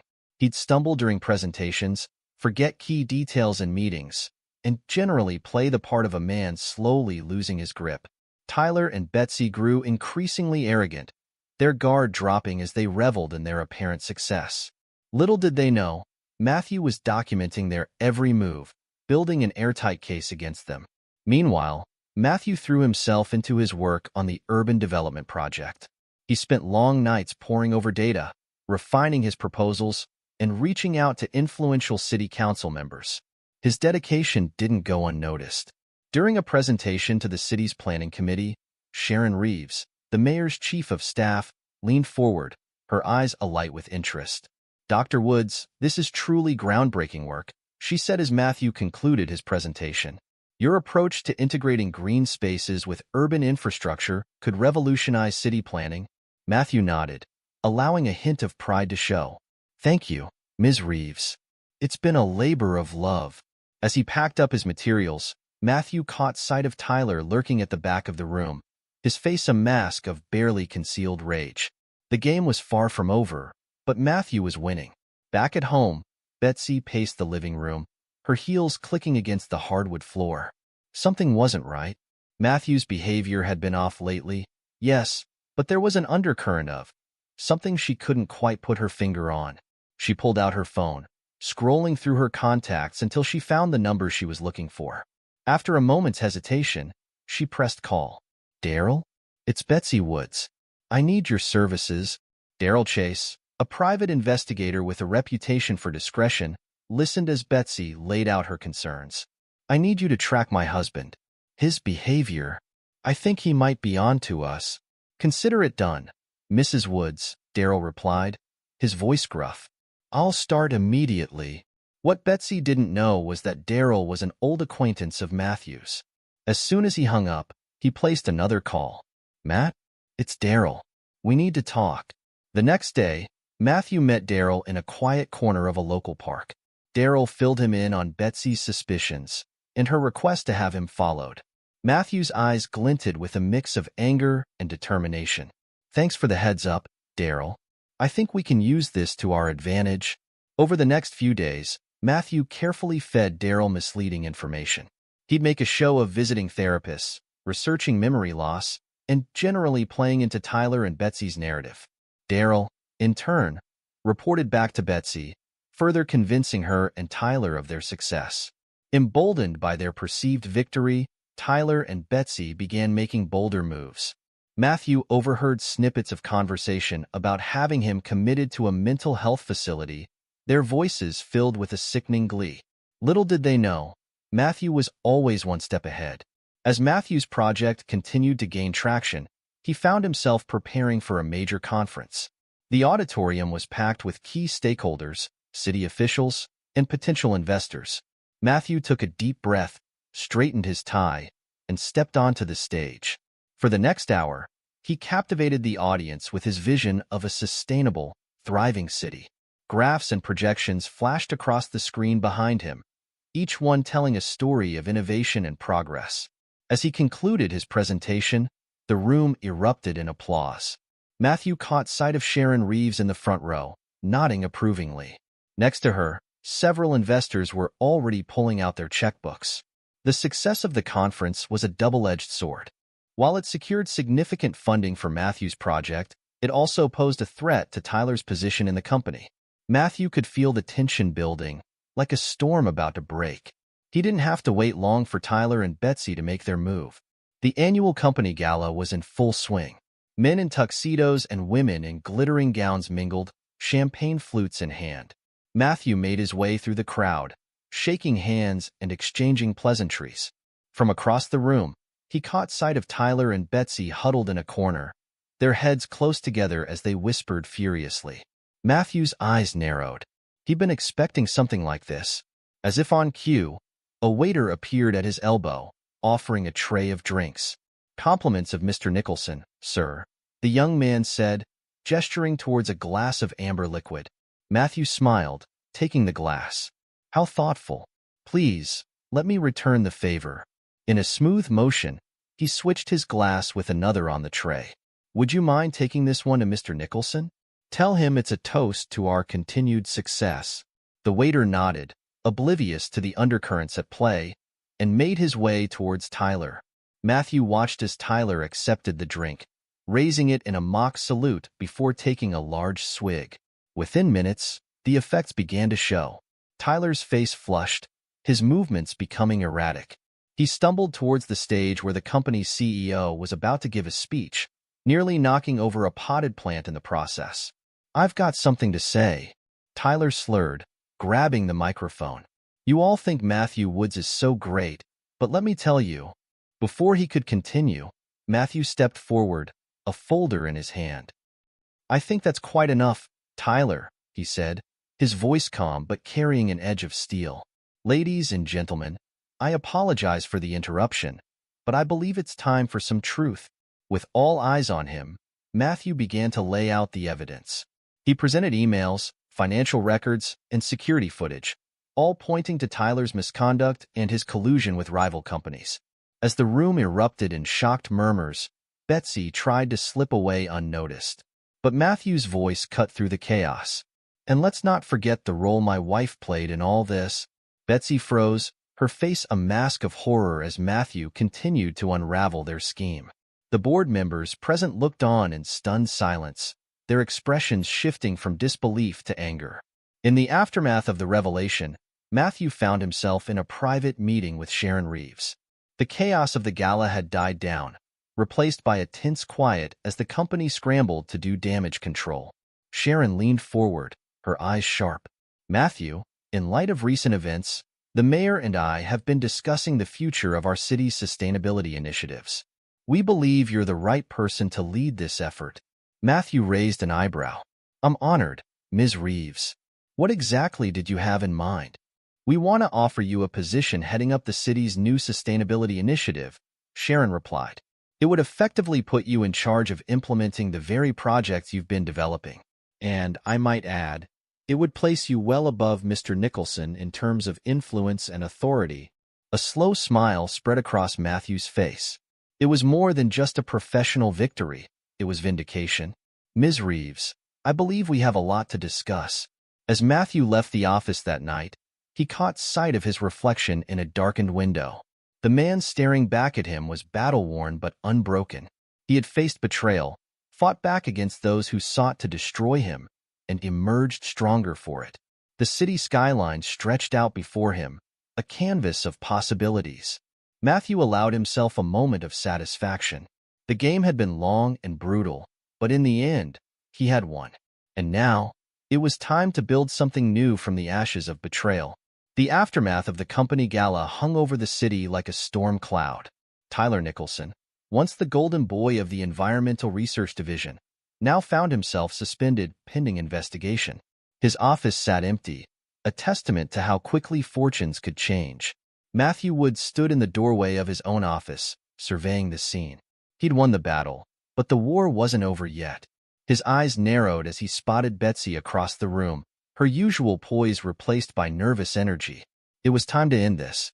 "Betsy," Matthew called out, his voice carrying across the hushed office. "A word, please." Betsy's head snapped up, her eyes wide with a mixture of fear and defiance. She followed Matthew into his office, the click of the door closing behind them echoing like a gunshot. Matthew didn't waste time with pleasantries. He laid out a series of documents on his desk, emails, financial records, and stills from the infamous video. "Care to explain?" Matthew's voice was cold, devoid of the warmth it once held for her.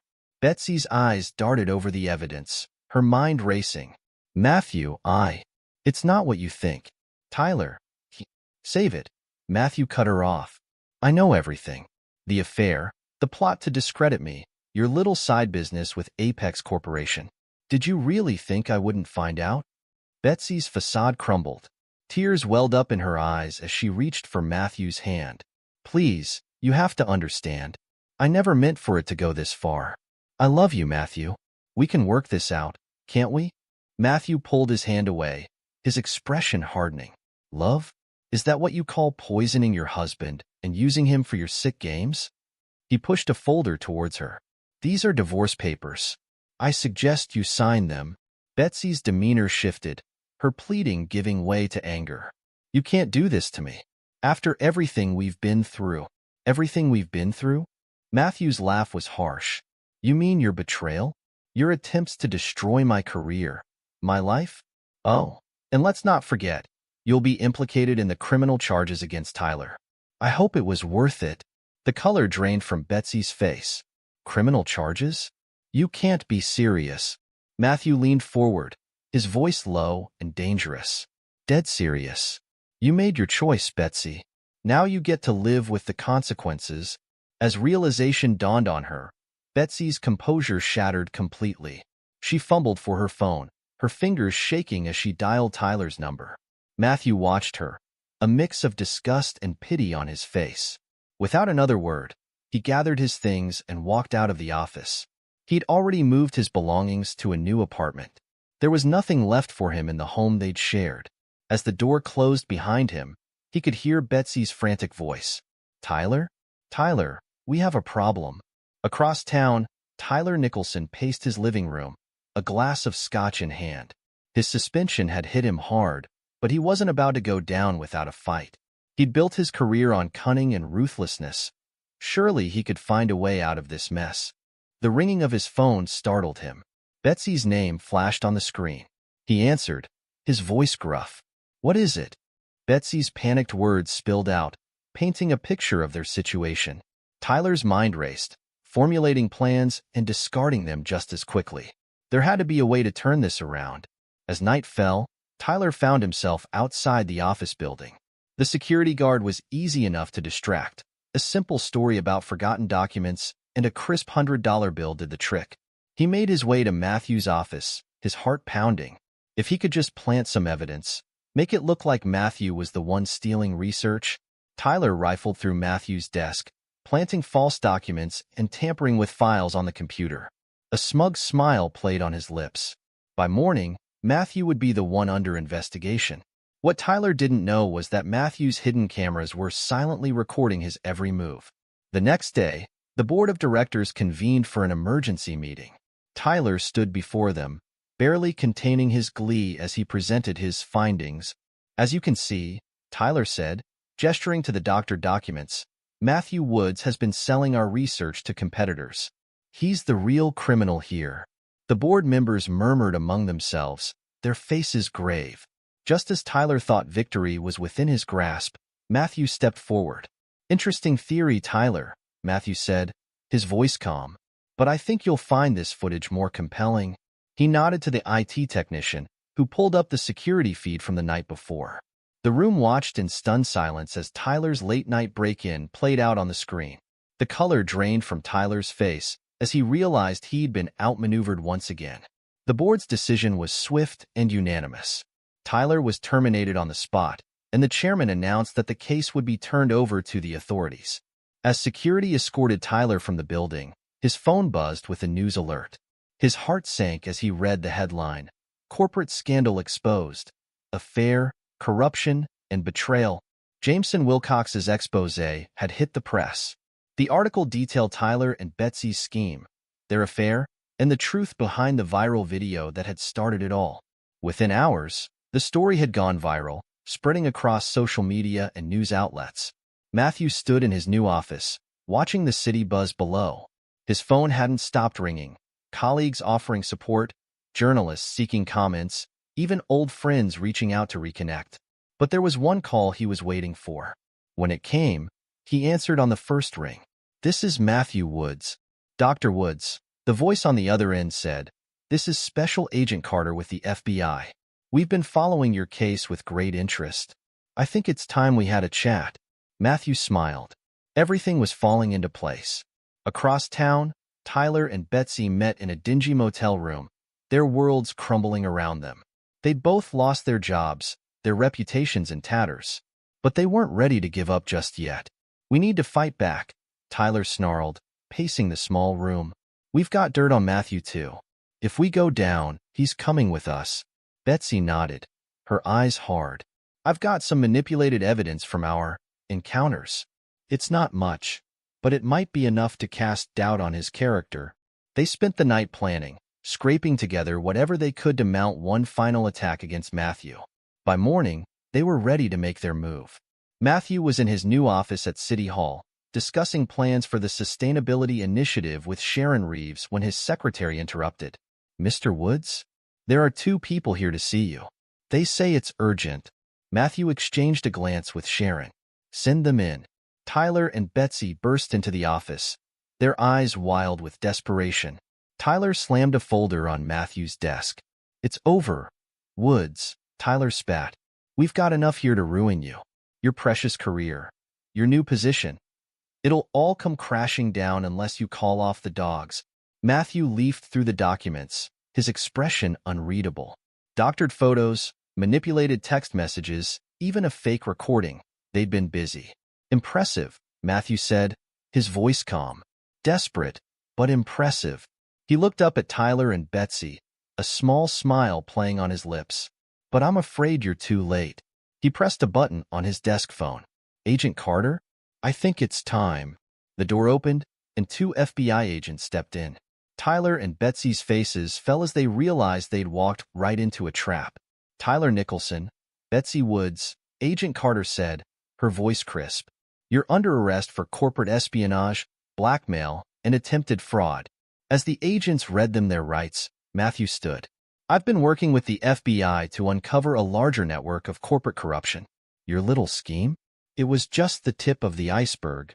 Tyler lunged at Matthew, his face contorted with rage, but the agents quickly restrained him. As they were led away, Betsy looked back at Matthew, her eyes filled with a mixture of hatred and regret. I hope it was worth it, she hissed. Matthew's reply was simple. It was. In the following weeks, Matthew threw himself into his new role. The city's sustainability initiative was gaining momentum, with support pouring in from all quarters. On a crisp autumn morning, Matthew stood before the city council, ready to present his vision for a greener future. As he spoke, laying out plans for renewable energy integration, urban gardens, and sustainable transportation, he could feel the energy in the room. This was what he'd fought for, the chance to make a real difference. As Matthew's presentation concluded, the council chamber erupted in applause. Mayor Richardson stepped forward, shaking Matthew's hand vigorously. Dr. Woods, this is exactly what our city needs. The mayor beamed. You have our full support. Matthew nodded, a sense of satisfaction washing over him. He glanced at the back of the room, where Agent Carter stood, giving him a subtle nod. The investigation into the larger corruption network was progressing well. Later that afternoon, Matthew found a quiet moment to himself. He stood by the window of his office, looking out over the city skyline. In the distance, he could see the courthouse where Tyler and Betsy were facing justice for their crimes. A small, satisfied smile played on Matthew's lips.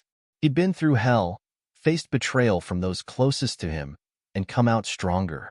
Now, he had the chance to build something meaningful, to shape the future of the city he loved.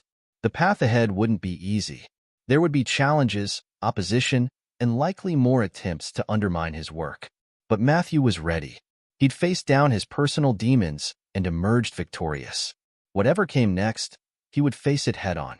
As the sun began to set, casting a golden glow over the city, Matthew turned back to his desk. There was work to be done, a future to build, and he was just getting started. Epilogue.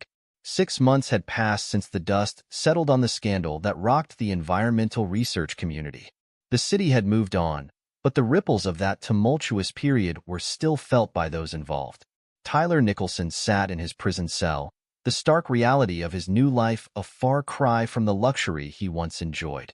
The trial had been swift and merciless, with the mountain of evidence leaving little room for doubt. He'd been convicted on multiple counts: corporate espionage, attempted poisoning, fraud, and conspiracy. The judge, disgusted by the betrayal of public trust, had handed down a hefty sentence, 20 years without the possibility of parole.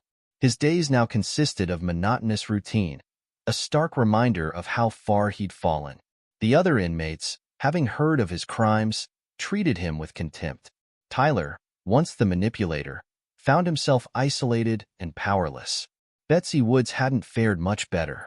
While her sentence was lighter, 10 years with the possibility of parole after 7, the fall from grace had been spectacular.